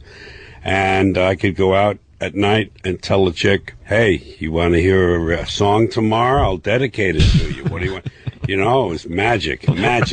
Two paychecks, didn't have to do anything on the air base, just do my show. Radio's just never changed as far as that goes. Well, that's why. I see it as a way to get girls. That's why most people got into radio, is for the free CDs. Well, free CDs now, whatever. Free music, and hopefully picking up a few extra women on the side. And trade outs with the sponsors. Right. This is Vince McMahon of the WWF, and you're listening to the greatest tag team in radio, Opie and Anthony. We're back with the Opie and Anthony Show. Man, during the break, we're kind of just watching the news here, and some white dude in Florida got his arm ripped off by an alligator? Yep. Oh. And he's proud.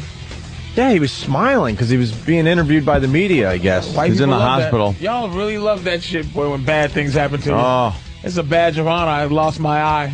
Let me get... How come he's able to interview right after he lost his arm and Vince can't give us a little interview? Yeah.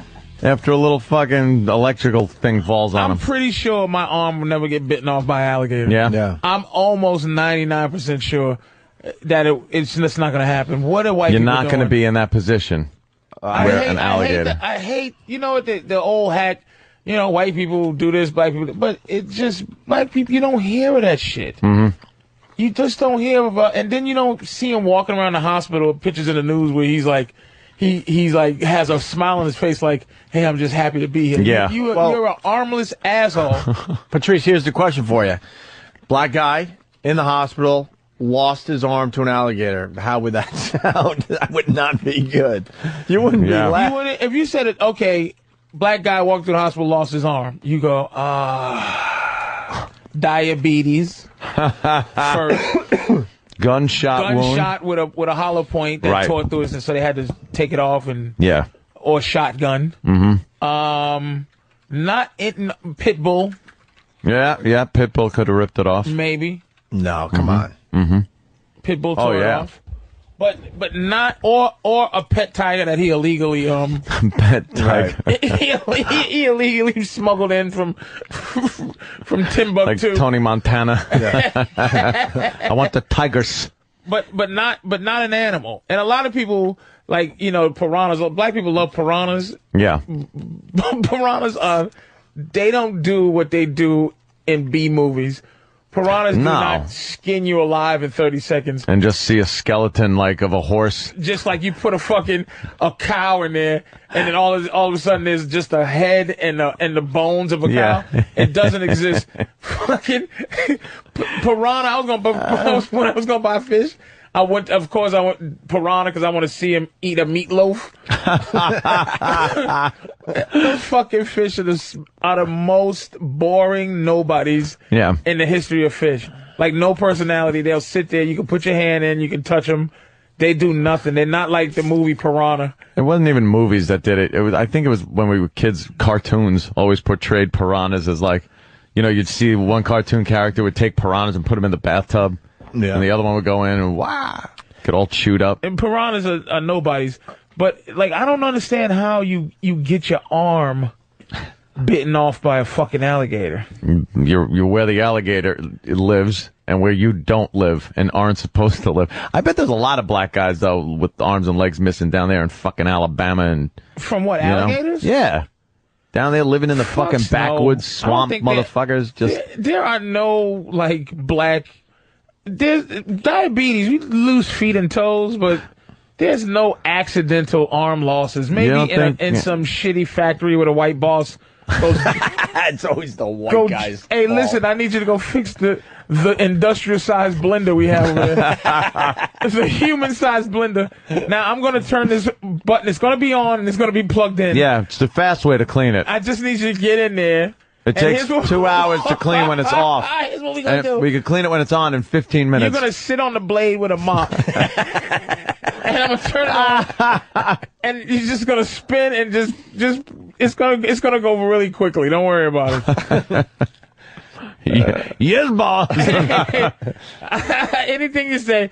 I bet you it's very rare for a black guy to lose a limb in this type of dumb accident. Yeah. Like bitten off by an animal. It just hasn't happened. It's not going to be a shark attack or any of that stuff. It could be, because shark attacks is arbitrary. That's like, you don't have to be somewhere you don't belong with a shark attack, but I doubt it. Well, it's mostly surfers, though, with the shark attacks. Surfers and Hawaiian people, because bull sharks, believe it or not, bull sharks are the worst. Animals. Are the worst. There's a guy and a girl on their honeymoon, and the girl's out there, and they were swimming, and the fucking shark just bit half her ass off. Bit her fucking one ass cheek gone. I think that needs to happen to humans from time to time, because we're so fucking cocky. We think our lives matter, and you're just food. Like everyone else on this goddamn You're not top planet. of the food chain. The second you go in the ocean, you are not the fucking boss anymore. How long would you stay with your girl if she lost her ass cheek to a shark attack? Let me think. She doesn't have an ass anymore. It is just that healing hunk. When you go, it's like, just a healing big hunk bite. of redness. It's just red and scar. And it's concave. Yeah. It's shaped like the letter C. A shark bite. Her ass now looks like somebody pulled it inside out to the front. and she's just missing an ass cheek. You'd have to just figure out. All you see is muscle from the thigh, so it's one ass cheek and thigh muscle healing. You'd have to fuck her with that ass cheek on the bed and just look at the other ass cheek and like bend her leg up a little bit. How long could you stay? You grab her ass and just, oh my God, what is that one? Is that her? Someone's ass being eaten. Oh, that's an eaten ass cheek. Come on, is that guy alive at least? No, that guy's got to be dead. You wouldn't have his face in the sand like that. Yeah, I think good you'd point. help the motherfucker out a little more than. But I think a woman Get that picture would up stay somewhere. with you if you lost your ass cheek in it. Like a woman would stay with a man if you if you lost your ass cheek in some type of Think accident. about when you're fucking and you hold on to the ass like that, and then you'd be And you holding on just to one touch- normal ass cheek, and then the other one you'd be touching like a spine or a pelvis bone. You just prop her up against the wall and then hold the And what's the worse one is ass cheek. is that you she can still has, hold. she has to wear a prosthetic ass cheek. Like yeah, in the pants. her special drawers. She has to get special health insurance underwear that puts an ass cheek in. Which makes washing clothes a nightmare because all you hear is that. Oh, God damn. Another guy that lost his ass. They love eating ass, those sharks. Is that a shark attack? Yeah. Gotta be. Those are the shark attacks you never hear of. The guy that lost his life because his ass got eaten. That's a leg and an ass, isn't it? Yeah, it's. You've got like his whole fucking leg. Your ass got a lot of nerve endings. in it. Oh. Look at this. Imus is on every fucking channel. They just love this shit. Hey, we got a lot of people that have lost their limbs out there. Maybe we should get a few calls on the air today. All white guys. But we need... And diabetes doesn't count. No, it's got to be fucking boss told me to fucking try to get the fucking peg thing out of the thing. And how about a black guy? My arm went in. Yeah. Black guy that lost a limb. That's the get today. Hey, by the way, no surprise, but the WWE is hiding from our questions. What? They're begging to be on our show on a regular basis, and now we finally got a reason to have them on our show, and they will not come on our show. Well, Mr. McMahon is recuperating, I guess. Everyone's in family mourning. around him. Yeah. All right, we got What a joke. We got limb stories coming up, and Motley Crue on Larry King. Again? This is not a repeat. This is the sequel to the famous Motley Crue on Larry King. They thought it went so well the first time that they did it again? They did it again. They got another tour happening. They're getting some media attention, and they went on Larry King again. Larry King was so bad with Motley Crue the first time around. Why would you go back on there? He called them the Motley Crue. Yeah. In their first get-together. Yeah. He knows nothing about music, rock music, being a hip. You want to hear some highlights? Please. All right, here we go. Motley Crue on Larry King. Oh, God. You know, so who's the best on the thing? How did the tattooing start? Come on, this is SNL stuff. How did the tattooing start? What the fuck? How did the tattooing start? I mean in history, not with the band. Right. How did the tattooing start? You know, so who's the best on the thing? How did the tattooing start? He did it. Who did I did it. He did it. Who was first? Who was first? I don't know who was first. I'm not sure. But we all pretty much right around the same Mr. time. Two. Opie, does he even realize? And I heard that Snoop Dogg. Does Steve? What's his name? King. What's his name? Larry King. Larry King. You really don't know Larry's name? I say Steve or Alan a lot when I think about Alan this. King. Okay, I got you. Now, does he know that can putting these guys in that kind of spot with that stupid fucking question, Right. could harm their career? Right. When you ask some fucking so-called anti-establishment type of people, hey, when did the tattooing start? And you force them to go, I don't know. Yeah, it sounds just... Who got it first? Who was first? Was it me? Was it you? Like, it's like... Yeah. It's like, they I don't should know. go, They shut might... the fuck Yeah. up, dude. I got tats. We got them at fucking different times. You think we remember? We were in drug-induced fucking haze, you old What bat. kind of dumb old question is that? And then he made Snoop Dogg try to fucking sing with him? Oh, God, Why that would was you the be worst. polite about it? I mean, it's a dumb question. You should kind of call him out. I mean, Yeah, like, what why are would you you talking ask about? that When fucking I don't question? know. Like Ant said, yeah, you get a little attitude about it. Like, I'm a rock star, dude. I don't know. When did the tattoo start? Did you take garlic to prevent infection? What was used, ink or Welch's grape juice? Sorry, I think the tattooing started at the end of your fifth marriage. Yeah, I think that's funny. You are quite a motley crew. That's ridiculous. He can just damage. He can damage you. I agree with you. Let's hear the rest of this. Right around the same time, very early, like the first record, did we start getting tattooed? Tommy wasn't even old enough to get a tattoo. No. And the first record. Not that stopped us from doing anything. Childhood, right? I mean, you know each other. Yeah, me and Tommy went to high school together, and I got a tat of. It says, "Fuck the Krauts." When I was in the big one. This next clip really. Kilroy was here. Don't they have a song called? Don't they have a song called "I'll Fucking Kill You If You Ask Me a Question About My Tattoos"? They should. They're penning one now. Right. Well, speaking of which, so the guys try to move on because they realized we have nothing on tattooing, and Larry just will not drop it. so they actually invited me in, and I slept on the floor next to Tommy's bed for, Who said let's for a long time. let's get tattooed? Oh God. Did you get stewed, screwed, and tattooed? Because I know people like doing those three things.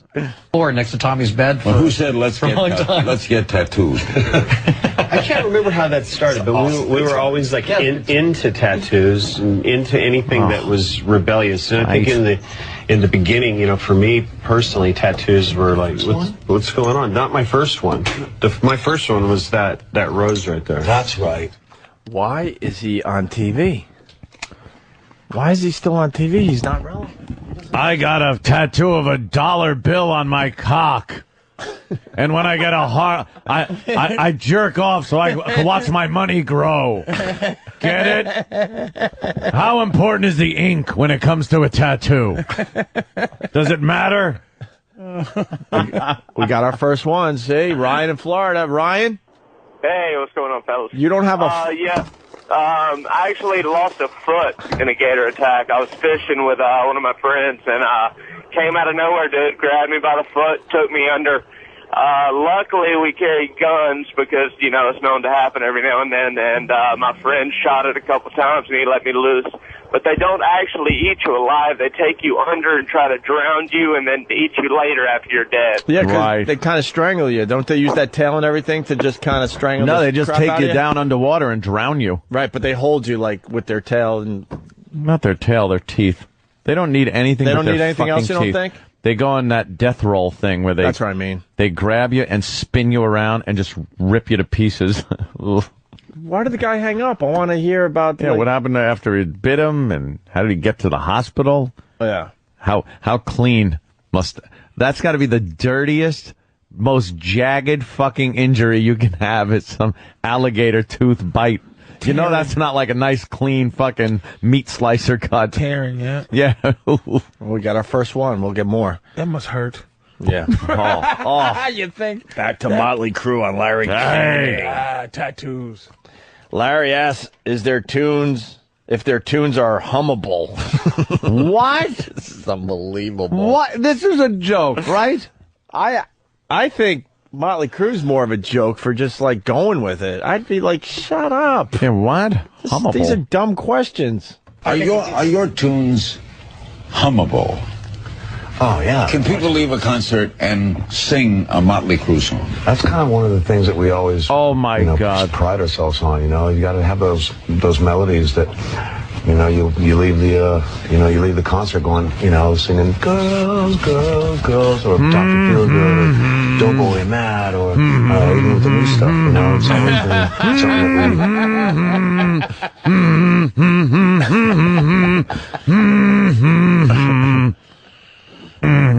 He interviewed Jerry Seinfeld yesterday. I didn't watch it, but I guess he. Oh, I saw that. I know where you're getting at. I mean, Jerry basically is like, you're an idiot. You're an idiot. He really did. He called him out. We did the audio. You're on an our show. idiot. Go ahead. No, you did the audio already? Is this a new interview? No, they did for the B movie. No, not for the B movie. For Carlin. I think he interviewed Carlin. I didn't see it. Oh, last night for George Carlin. He interviewed Jerry Seinfeld for, it was a memorial for Carlin. Okay, no, I did not see I that. know he had to have dumb questions, you know what I mean? Well, let's find out. Because we can't get enough of Larry King's interviewing, technique. Could your songs be played on an elevator? Question.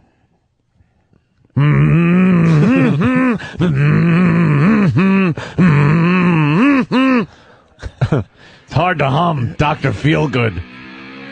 Yeah.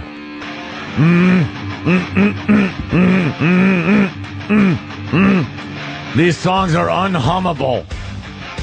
The Motley Crue. We're gonna get your new EP. Isn't every song hummable, really? Think about it. You get something going for every song.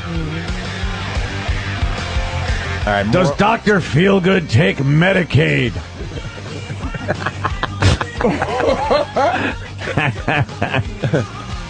Oh, this is wonderful. Kickstart my heart. I'm not singing. I'm telling somebody, please. Help me.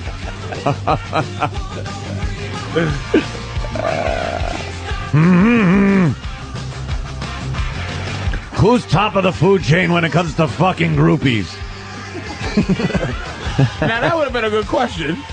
Yeah, Larry wouldn't ask that one. Who gets the most pussy would have been a really good question.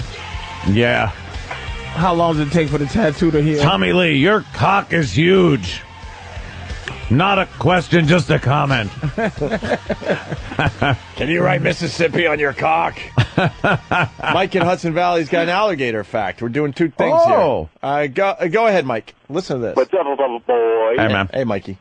Yeah, I was going to say, Anthony was exactly right about the alligators taking you under, doing the death roll to kill you, and they actually won't even eat too much of you right away, but they'll defend your corpse, and they'll stay next to you for a couple of days until you start to rot. Then all your tissues and your joints get a lot softer, and then they'll just slowly eat you over the course of like a week. Nice. Well, that's what a way to go. That's wonderful. They defend your corpse after they're the ones that kill you. Watch out, guys. All right, and then we got someone that lost a fist. Matt, Jersey. Ow. What's going on, As opposed to a hand? Yeah, wait, it's just a hand. I like that he said a couple fist. years ago was snow plowing his driveway, and I was at work, and I came home, and there's fucking ambulances and fucking cops everywhere.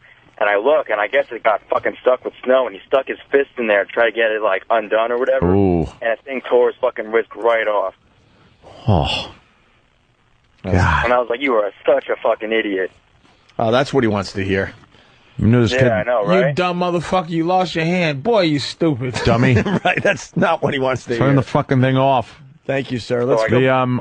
I knew some guy that worked in this supermarket. They were making chop meat. And he's pushing the thing through, and the chop meat machine grabbed his arm, his hand and his arm, and ripped the skin from the elbow down to his wrist.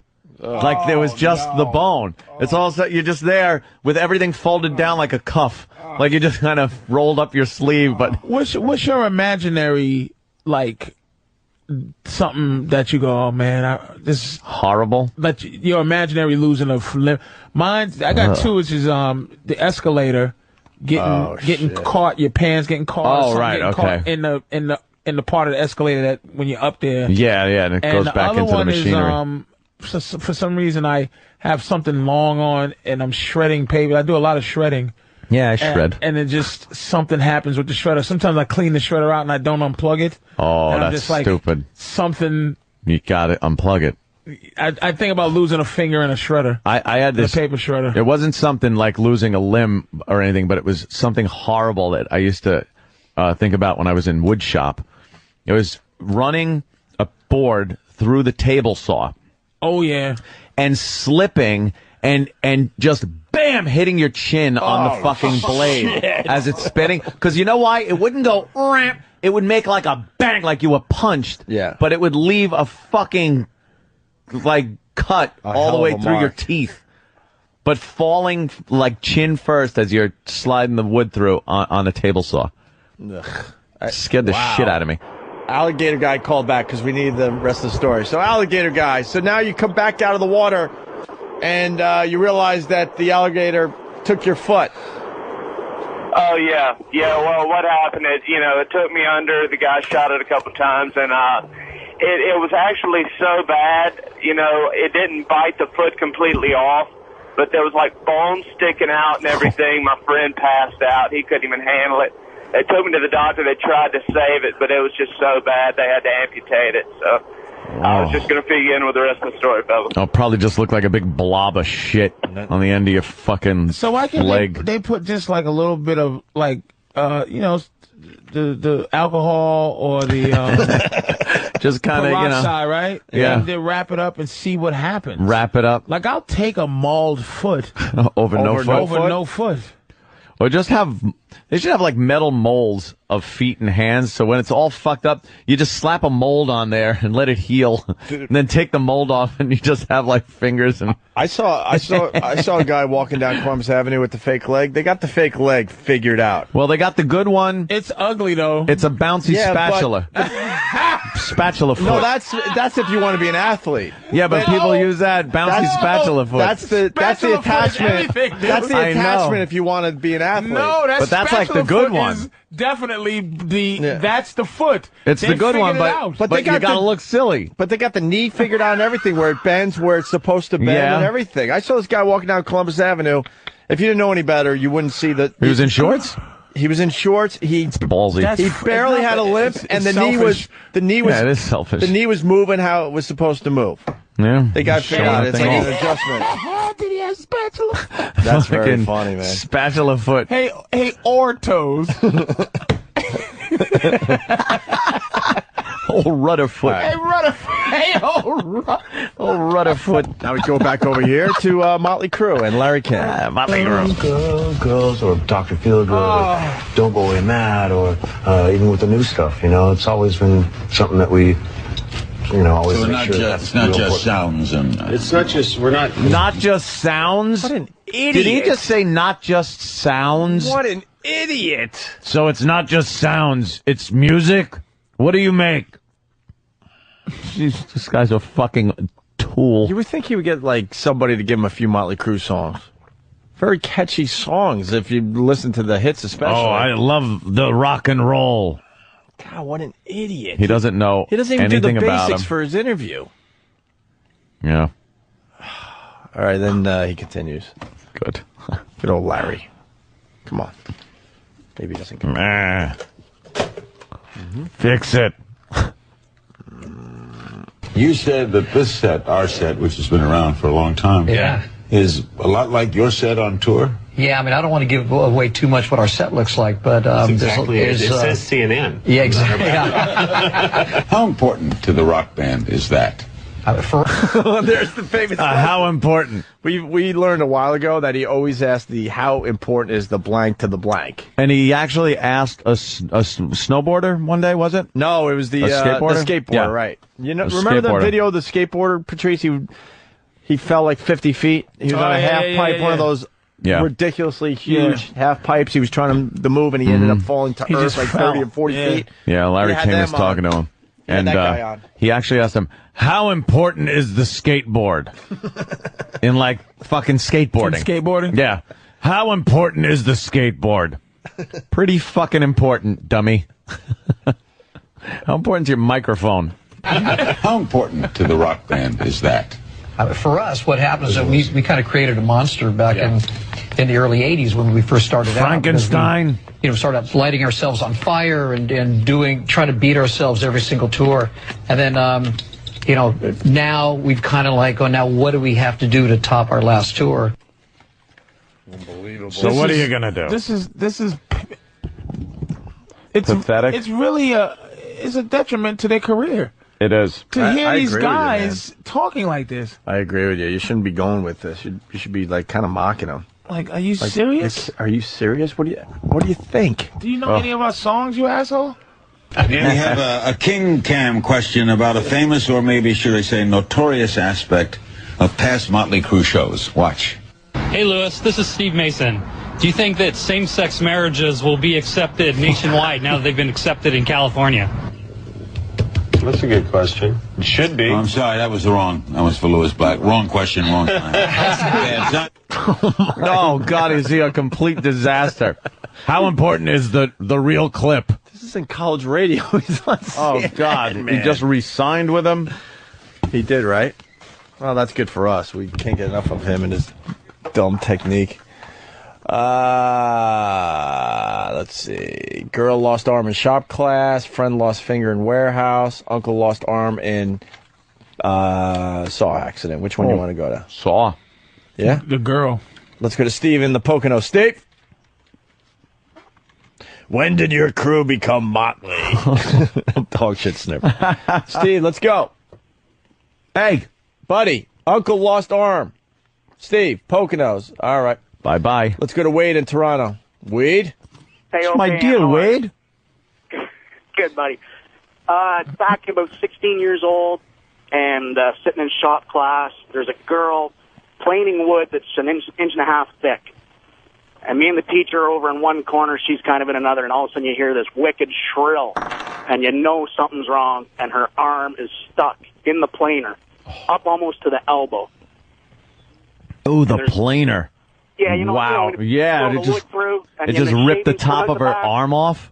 Yeah, and the shavings come out the back. Well, there was no shavings, man. It was just red, and now she's got a little stump at the elbow. And when we finally got the machine turned off, pulled her arm out, there was like still about 4 inches of bone up to the elbow.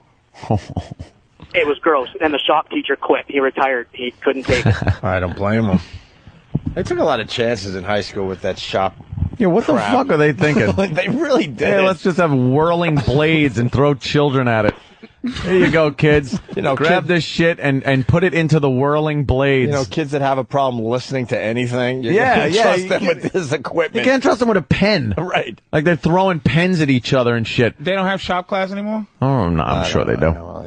I haven't been to a school in quite some time. Yeah. But, the fucking, what about the lathe?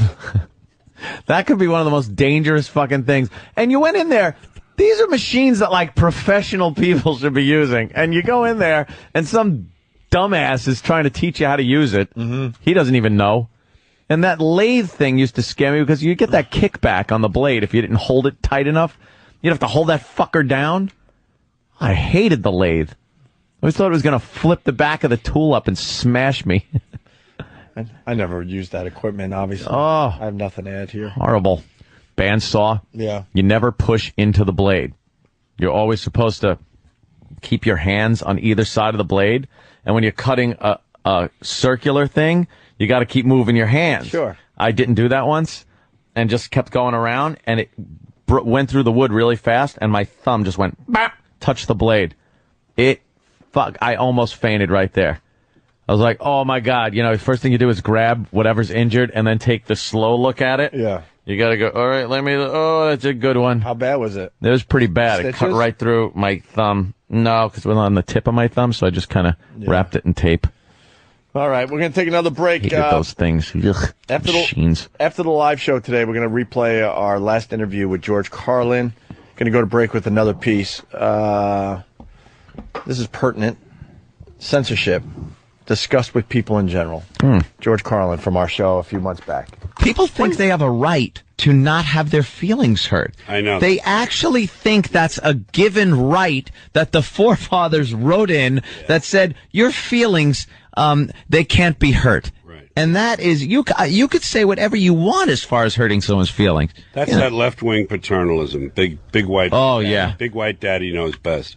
Yep. That came, everyone, we all got to understand that we could expect censorship from the right wing. Mm-hmm. Over time, we know that's where it's going to come from. But to expect it from the left wing, from the politically correct people in the campuses, especially the Eastern Ivy League campuses, that caught me by surprise. The conservatives have always hid behind family values and religion, and it seems like what the liberals hide behind is things like hate speech. Like that's how they get you to kind of not say what kind of smashes their ideology. Yeah, it's this country went off the cliff and it's just in free fall now. It's just we're waiting for the Big Bang to happen, and it's so wonderful what nature is doing to smack us back. This arrogant species who overbuilds, overreaches, overuses, wastes, just completely lays waste and despoils everything it touches. Three-wheel vehicles, all-terrain vehicles. We're going to go everywhere there's some sand. We're going to make a mark, and we're going to make an ugly mark, and then we're going to not worry about it, and we're going to come home, and we're going to barbecue. It's just a sick, it's disgust in my voice you're hearing, folks. Good morning. Welcome to Disgust.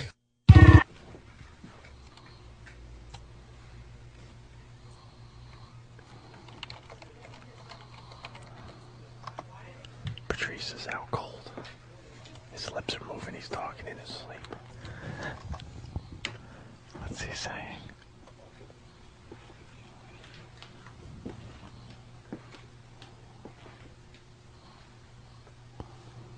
Just hear him snoring a little bit.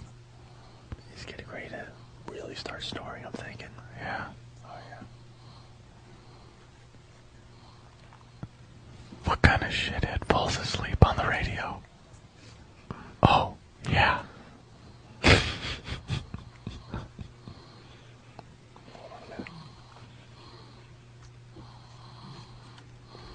Yeah, the snoring's getting better. Yeah.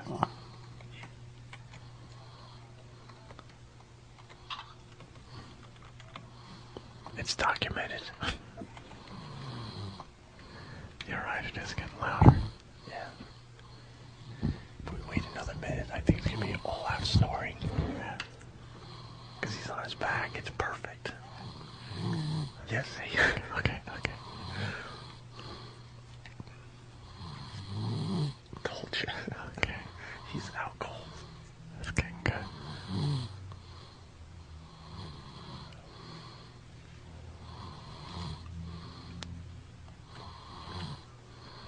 I could listen to this for 20 minutes, no problem. Oh, I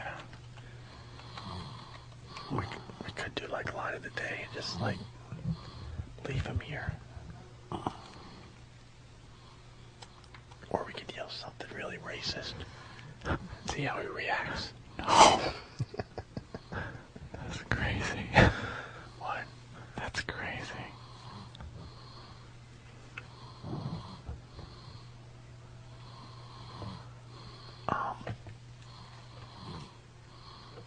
The camera's broken. Do we have a really loud noise we can play?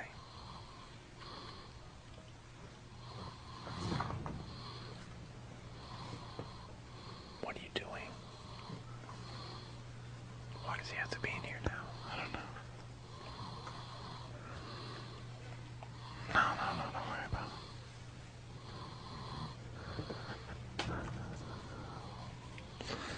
Oh, wait, you just moved his head a little bit. What kind of loud noise you want to like? Stephen S. from Bayshore writes, mighty snore young. Oh, hold on. Hey, how you doing? He's awake.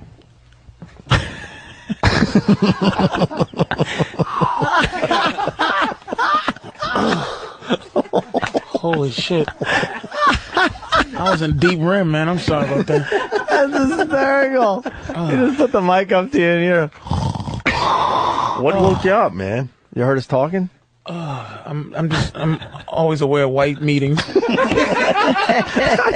are you that funny right after you wake up? I hate you. Fuck. Sorry about that.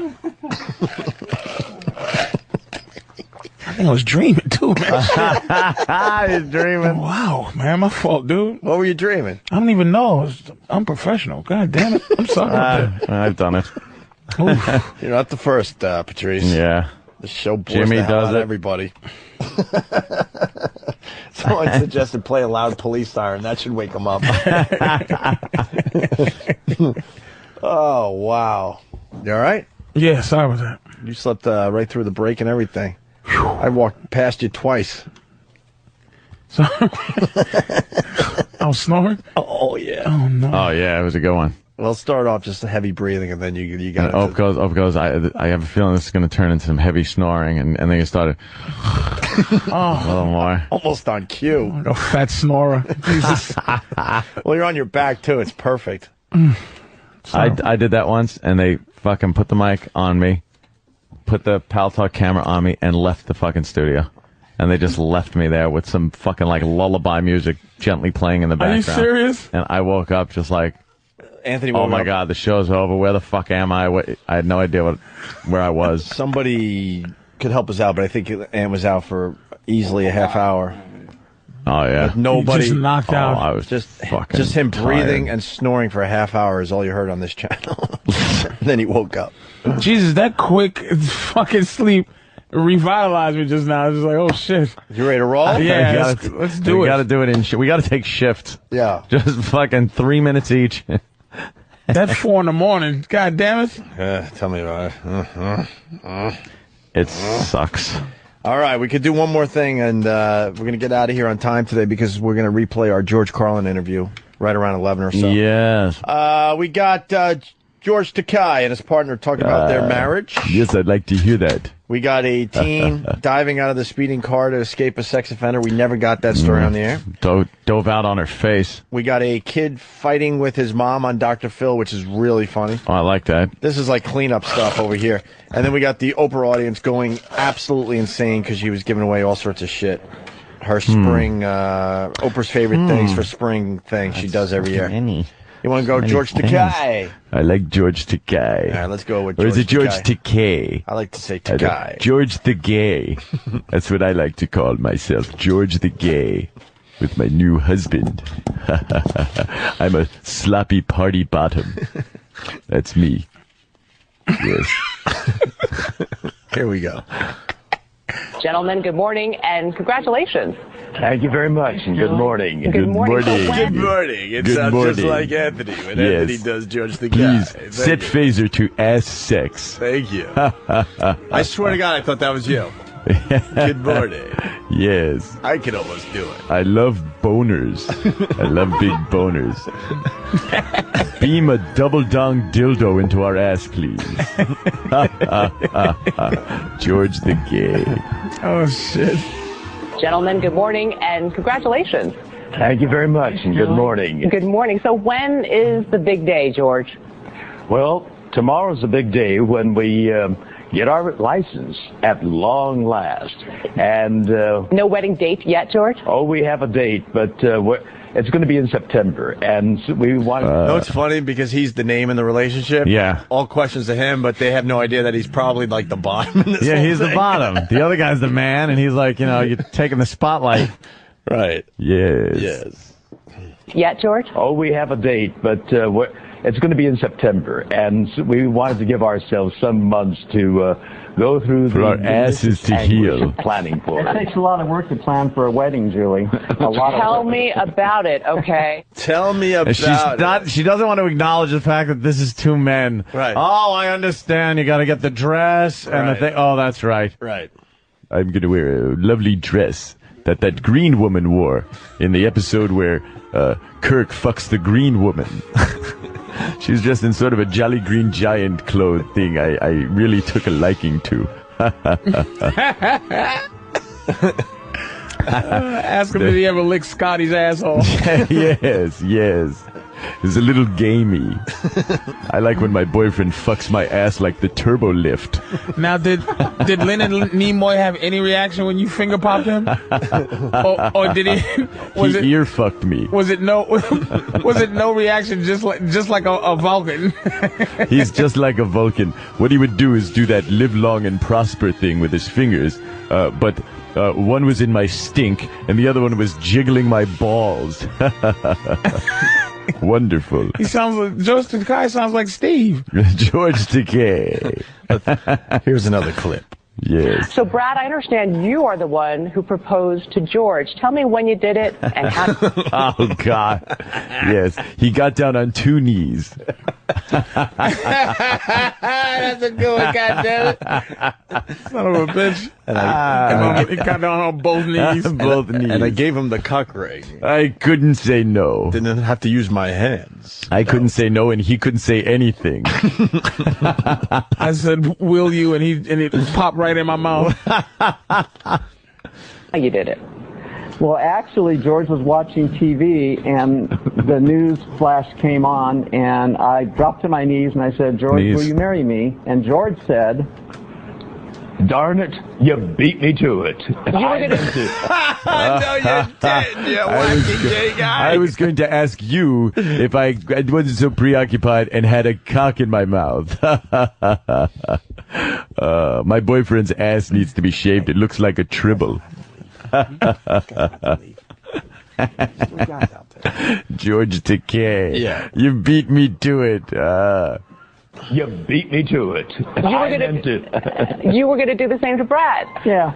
I had my mouth full of sandwich then. So. Whoa! Okay. Wow! Dude, in that short little time, if you could see that, me and Opie just quickly looked at each other like, "What is he gonna say?" You got the bleep?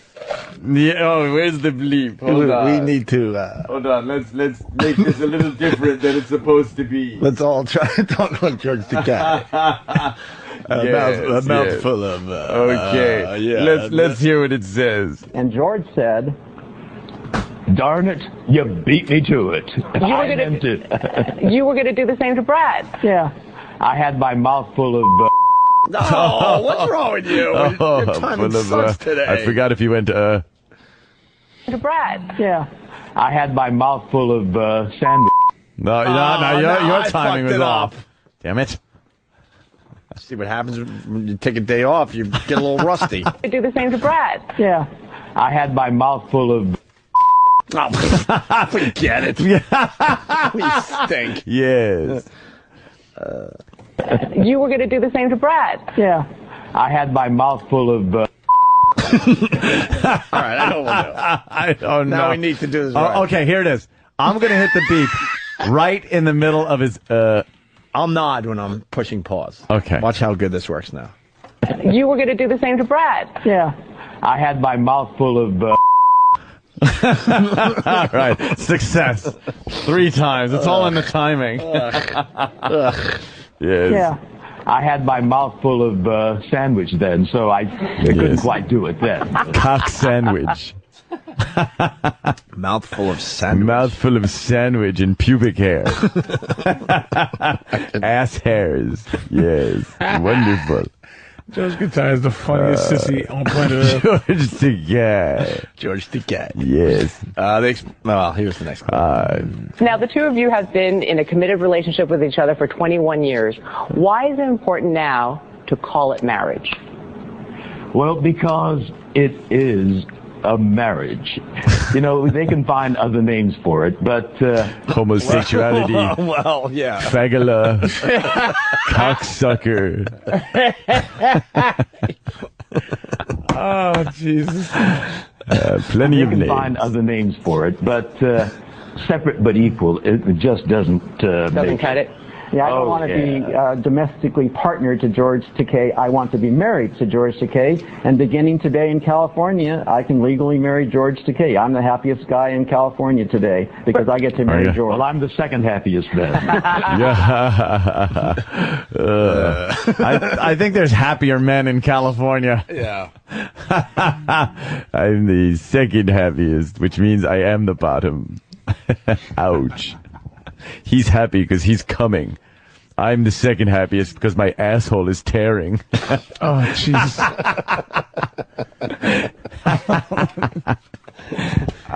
One more clip. I have to go to sick bay. Dr. McCoy, could you put an extra stitch in it to make my boyfriend even happier? That's the door. That's what it sounds like when I pass wind now. There's no resistance left for any sound. I kept it. To us, it's about love, you know, but it's the climate we're going into that makes it political. But for us, it's love, and we get to make it a marriage. That's right. George Takei, Brad Altman, thank you and best wishes. Thank you. Thank you. You're welcome. Thank you. To legally suck cock is so important to me and my beau. Your apology, and he calls this video Don Imus racial profiling like always. And then on the sports blog, the Bleacher Report, someone posted this comment. Mr. Imus, you've had a nice long career, but it may be time to hang it up. You simply can't come on and broadcast to the world your racist and degrading thoughts towards other people. I think even Howard Stern is embarrassed for you right now. The person doesn't know anything. Veronica, any support for Don Imus out there? Well, there is. You know, blogger Stephen Cowles from the Huffington Post is an Imus fan. He says that it is Imus who is being profiled. He writes, any fair-minded person listening to the exchange with Warner Wolf must conclude that what Imus meant was that he was arrested because he was black, not that he committed bad deeds because he was black. The exact opposite of the meaning implied by those desperate to do Imus in and deprive me of my morning entertainment. Imus is being profiled. And then Mitch Gatewood has a positive take on the situation. He posted this comment to a Dallas Cowboys blog. He says, as a man of color, I find Imus his remark disgraceful, yet important. You see, we as a nation need people like Imus to remind us all that racism and sexism and any other ism still exist. We need to be reminded so that we can confront it. Patrice O'Neill, New York, New York. Our society. So, Tony, we are asking you now, how do you out there feel about this issue? Go ahead and let us know. You can put yourself on camera, send us an iReport. All you have to do is log on to Asian. What is she? iReport.com. Bit of Asian. She's like got some other thing in her. Yeah. Ugh. Your boy Imus, man. Yeah. Whatever. Gives a shit. Poor guy. The fuck? Like black people aren't racist. Leave him alone. We can't be. No, of course. Racist means you need power in order to use your race as blah, blah, blah, blah, blah. I'm very prejudiced. Yeah. I prejudge. Oh, do I ever prejudge? Yeah. Even after I know the truth, I continue to prejudge. Use your prejudgment. Fuck the truth. After I prejudge and it's wrong, it's still the same exact thing I thought it was. Which makes it racism. Yeah. Let's do the line of the day and get the hell out of here. We'll replay the George Carlin interview, the last time he stopped by and hung with us, which is kind of sad. It's kind of weird to hear now. Yeah. Well. We have to do like a show that features just all the people that have died. Dead people show. That we've talked to over Give the me years. a little time. Creepy. I'm sure I'll be in a robe and slippers, sipping broth with my new beau, petting my little poodle. I hope it doesn't look like the one that beamed up when the transporter malfunctioned. Remember 2 Kirks? My favorite episode was when Captain Kirk and the woman switched bodies. And he was acting like the woman. And Kick off there. yeah, I know. I'm just racking my mind. Matt Lamb makes a great point from New York City. He writes, so reading blogs is now the news. Yeah. Yeah, they're just reading blogs. The news has gotten so lazy that they just read blogs now. Yes. I don't like blogs. I like logs. You beat me to it. Where are you going to go? Suck that cock. Where are you going to go on your honeymoon there, Mr. Takai? Probably somewhere nice like San Francisco or another city.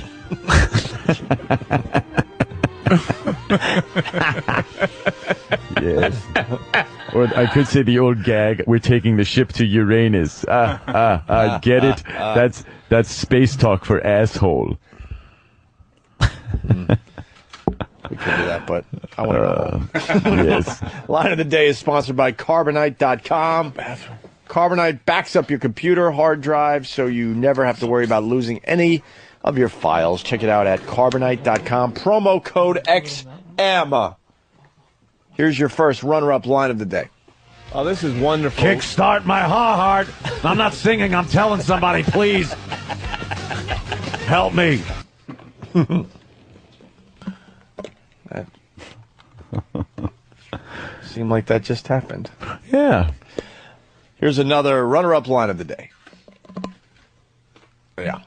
Trying to desperately hold on to regular guyness. He gets paid well. You took a right turn on Better Than You Street. Patrice O'Neill.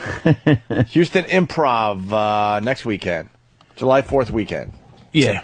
PatriceO'Neill.com. Thank you. I've been watching some of your video blogs.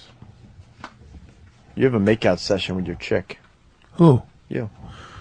Oh, Patrice O'Neill for president. Yeah, and she's like all up in your stuff. Yeah. You guys are doing some yeah. Lucky me. You guys are doing some of that out of mouth making out. With her big ass. Both tongues are just out and about. Just way bigger than Anthony likes. With my fat, out of shape girlfriend with her big Negro butt. I saw her at comic. She's looking good, yo. She has looked good, but not real good. Not racial standards. She doesn't meet up to this fucking. Doesn't meet up to my lily white standards. You should saw the black girls in Patrice's audience, man. There was a lot of lookers. A lot of lookers. Is that what they're calling them these days? I'm not. What did I say? I'm sorry. Not really into sorry the I said nigglets. that. I'm sorry Anthony I said does that. not like nigglets. No, I do. Really do. They should only come Just with. don't wanna date They should them. only come racing a Nazi and beat him in a race in 1941. The final runner-up line of the day, I believe, right? Let's do it. I'm shaking. I'm shaking my head. No, then you could absolutely Riley, call me gay. Here's a dude code here. Ready? Yeah. I would pillow smother my girl for that. That was really funny, but when you mentioned, like, go to a museum to get some kind of glass thing so you can put her in it and roll around as, like, an exhibit, that had me rolling. Goddamn, Patrice. She is anybody can bring her anywhere to any racial bounds. Her fucking beauty is boundless. Well, I said the homie barbecue. Absolutely. I know you guys have homie barbecues where Whitey's not really invited. Back in the day, but white people have infiltrated everything. We say the same thing. And not even covert no more. You don't even put on blackface. You just come in as a white guy and go, hello. And we go, okay, somebody's friend is white. I'm happy to say that Patrice will be with us tomorrow again. 2 days with Patrice. I like that. Yes. So we'll see you tomorrow, Patrice. Here is your line of the day. Here comes line of the day. Line of the day.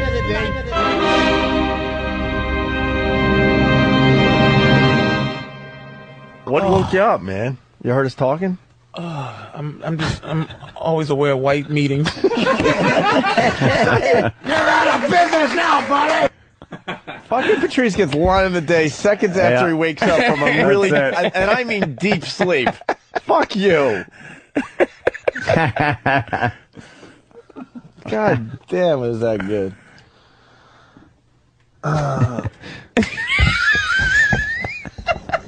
By the way, when I said she was looking good, I was fucking, I wasn't trying to sound cool. Was you trying to have black friends, though? No, come on.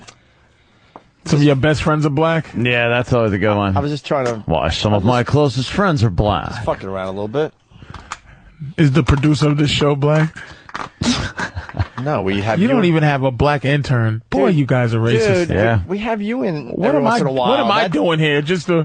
I'm really... Yeah. You know what I am? I'm a token Negro. You're the token that You're the guy we allows need. us to say what we have to say. We'd have gotten so much trouble today if you weren't here. The smartest thing Howard ever did was hiring Robin so he could go down that road. It's a shame. You know? Yeah. A lot of shows hire women so they could do, like, the female bashing shit. And then women can go like, "Oh, stop, guys." But I try very hard to be honest. I wish I could just say, I would love to just you know what? My job is, I'm going to get y'all fired. Yeah. I'm going to cry one day just on the air when you say something. Shit. How funny would that Oh, be? my God. Please do that. I'm going to march out of here. I'm willing to take that chance. No one would even believe it. I'm No. going to march out of here and go, fuck you guys. Fuck you the guys. only thing that let me see if anything really bothered me. I mean, Eastside Dave with things in his ass, like shit everywhere. Yeah, I could tell that bothers like, you that's not a lot. thing, yeah, it's just like, enough. That's like, You're saying that's white boy fun? Oh, shit. They have shitty fingers. There have been a few things we've done on this show in front of you, and I can tell it's just white boy fun. Like you don't want to be any part of it. It's just mostly Eastside Dave stuff. Yeah, it's just shit. Things in your ass and shit. Like Norton likes to play gay, but it's funny when he touches you softly, and it's creepy with those wormy hands. It's not fun. It's awkward for everybody. But that shitty things is like enough. Yeah. But racial stuff doesn't bother me that much because I'm the biggest racist I know. Yeah. I wish white people weren't my least favorite people, but they're not. See, I said it a while ago. If you and Ant were the same color, you would be the best of friends, You think? Oh my God! Yeah. Very similar, just different colors. Like I saw Anthony with no shirt on. I can't get past that. Just on a racial level. Picture. Do you shave the top half of your chest or something? No. Why? I'm just wondering. No. You know what Anthony's body looks like? Where are they now? Of somebody who used to be in shape. Like, you look like a child star grown up. What the You got a child star grown up chest. I'll tell you. The best friend from Wonder Years. That's what you look like. If we didn't see him for years, that's what he looks like now. Holy shit. Your little awful chest. You know what's weird? Ann and I have been working together like 14 years, and I realized today, and this is a good thing, today was the first day I saw a picture of you without a shirt on. And Turks and Caicos. I don't remember, man. Dude. No, I think you were walking around in the shirt the whole time. No. You don't think? Nah, positive. I know Turks. Yeah. Anthony's chest. Oh, shit. It just looks like. Like what? Yeah, just a nice. You ever see uncooked duck breast? Uncooked duck breast. What the fuck? Anthony's chest look like it could give you salmonella. What are you talking about? I have a little bit of sunburn, and I'm fucking just not that awful little bird chest. It really was whatever. I didn't really. It was just whatever. What's that? Oh, God. Topless. Yeah, it just was like you know. What happened now? A lot of black people on the news today. I like that. Yeah, it really is. Mm-hmm. They'll call. Maybe Sean Hannity will call me. Sean has ostracized me from his. I know. This you guy got that looks other angry. guy. This guy looks angry. It's only on the new he left he quit radio TV. He's just doing radio. Oh really? Yeah, he's gone. All right. Why don't we get out of here? All right, let's go. Patrice will be in tomorrow. So yeah, thanks a lot, man. We'll continue this racial tension tomorrow. See what happens? He's already gone. See? Are we gonna have a little small talk after today's show? A little bit. She's leaving. We're gonna try it, right? All right. There goes Patrice. Door slamming. I want to thank the people that showed up on the bleachers today. Small crowd. You never know. Some days big crowd. Some days small crowd. Today small crowd. Small crowd. See you tomorrow.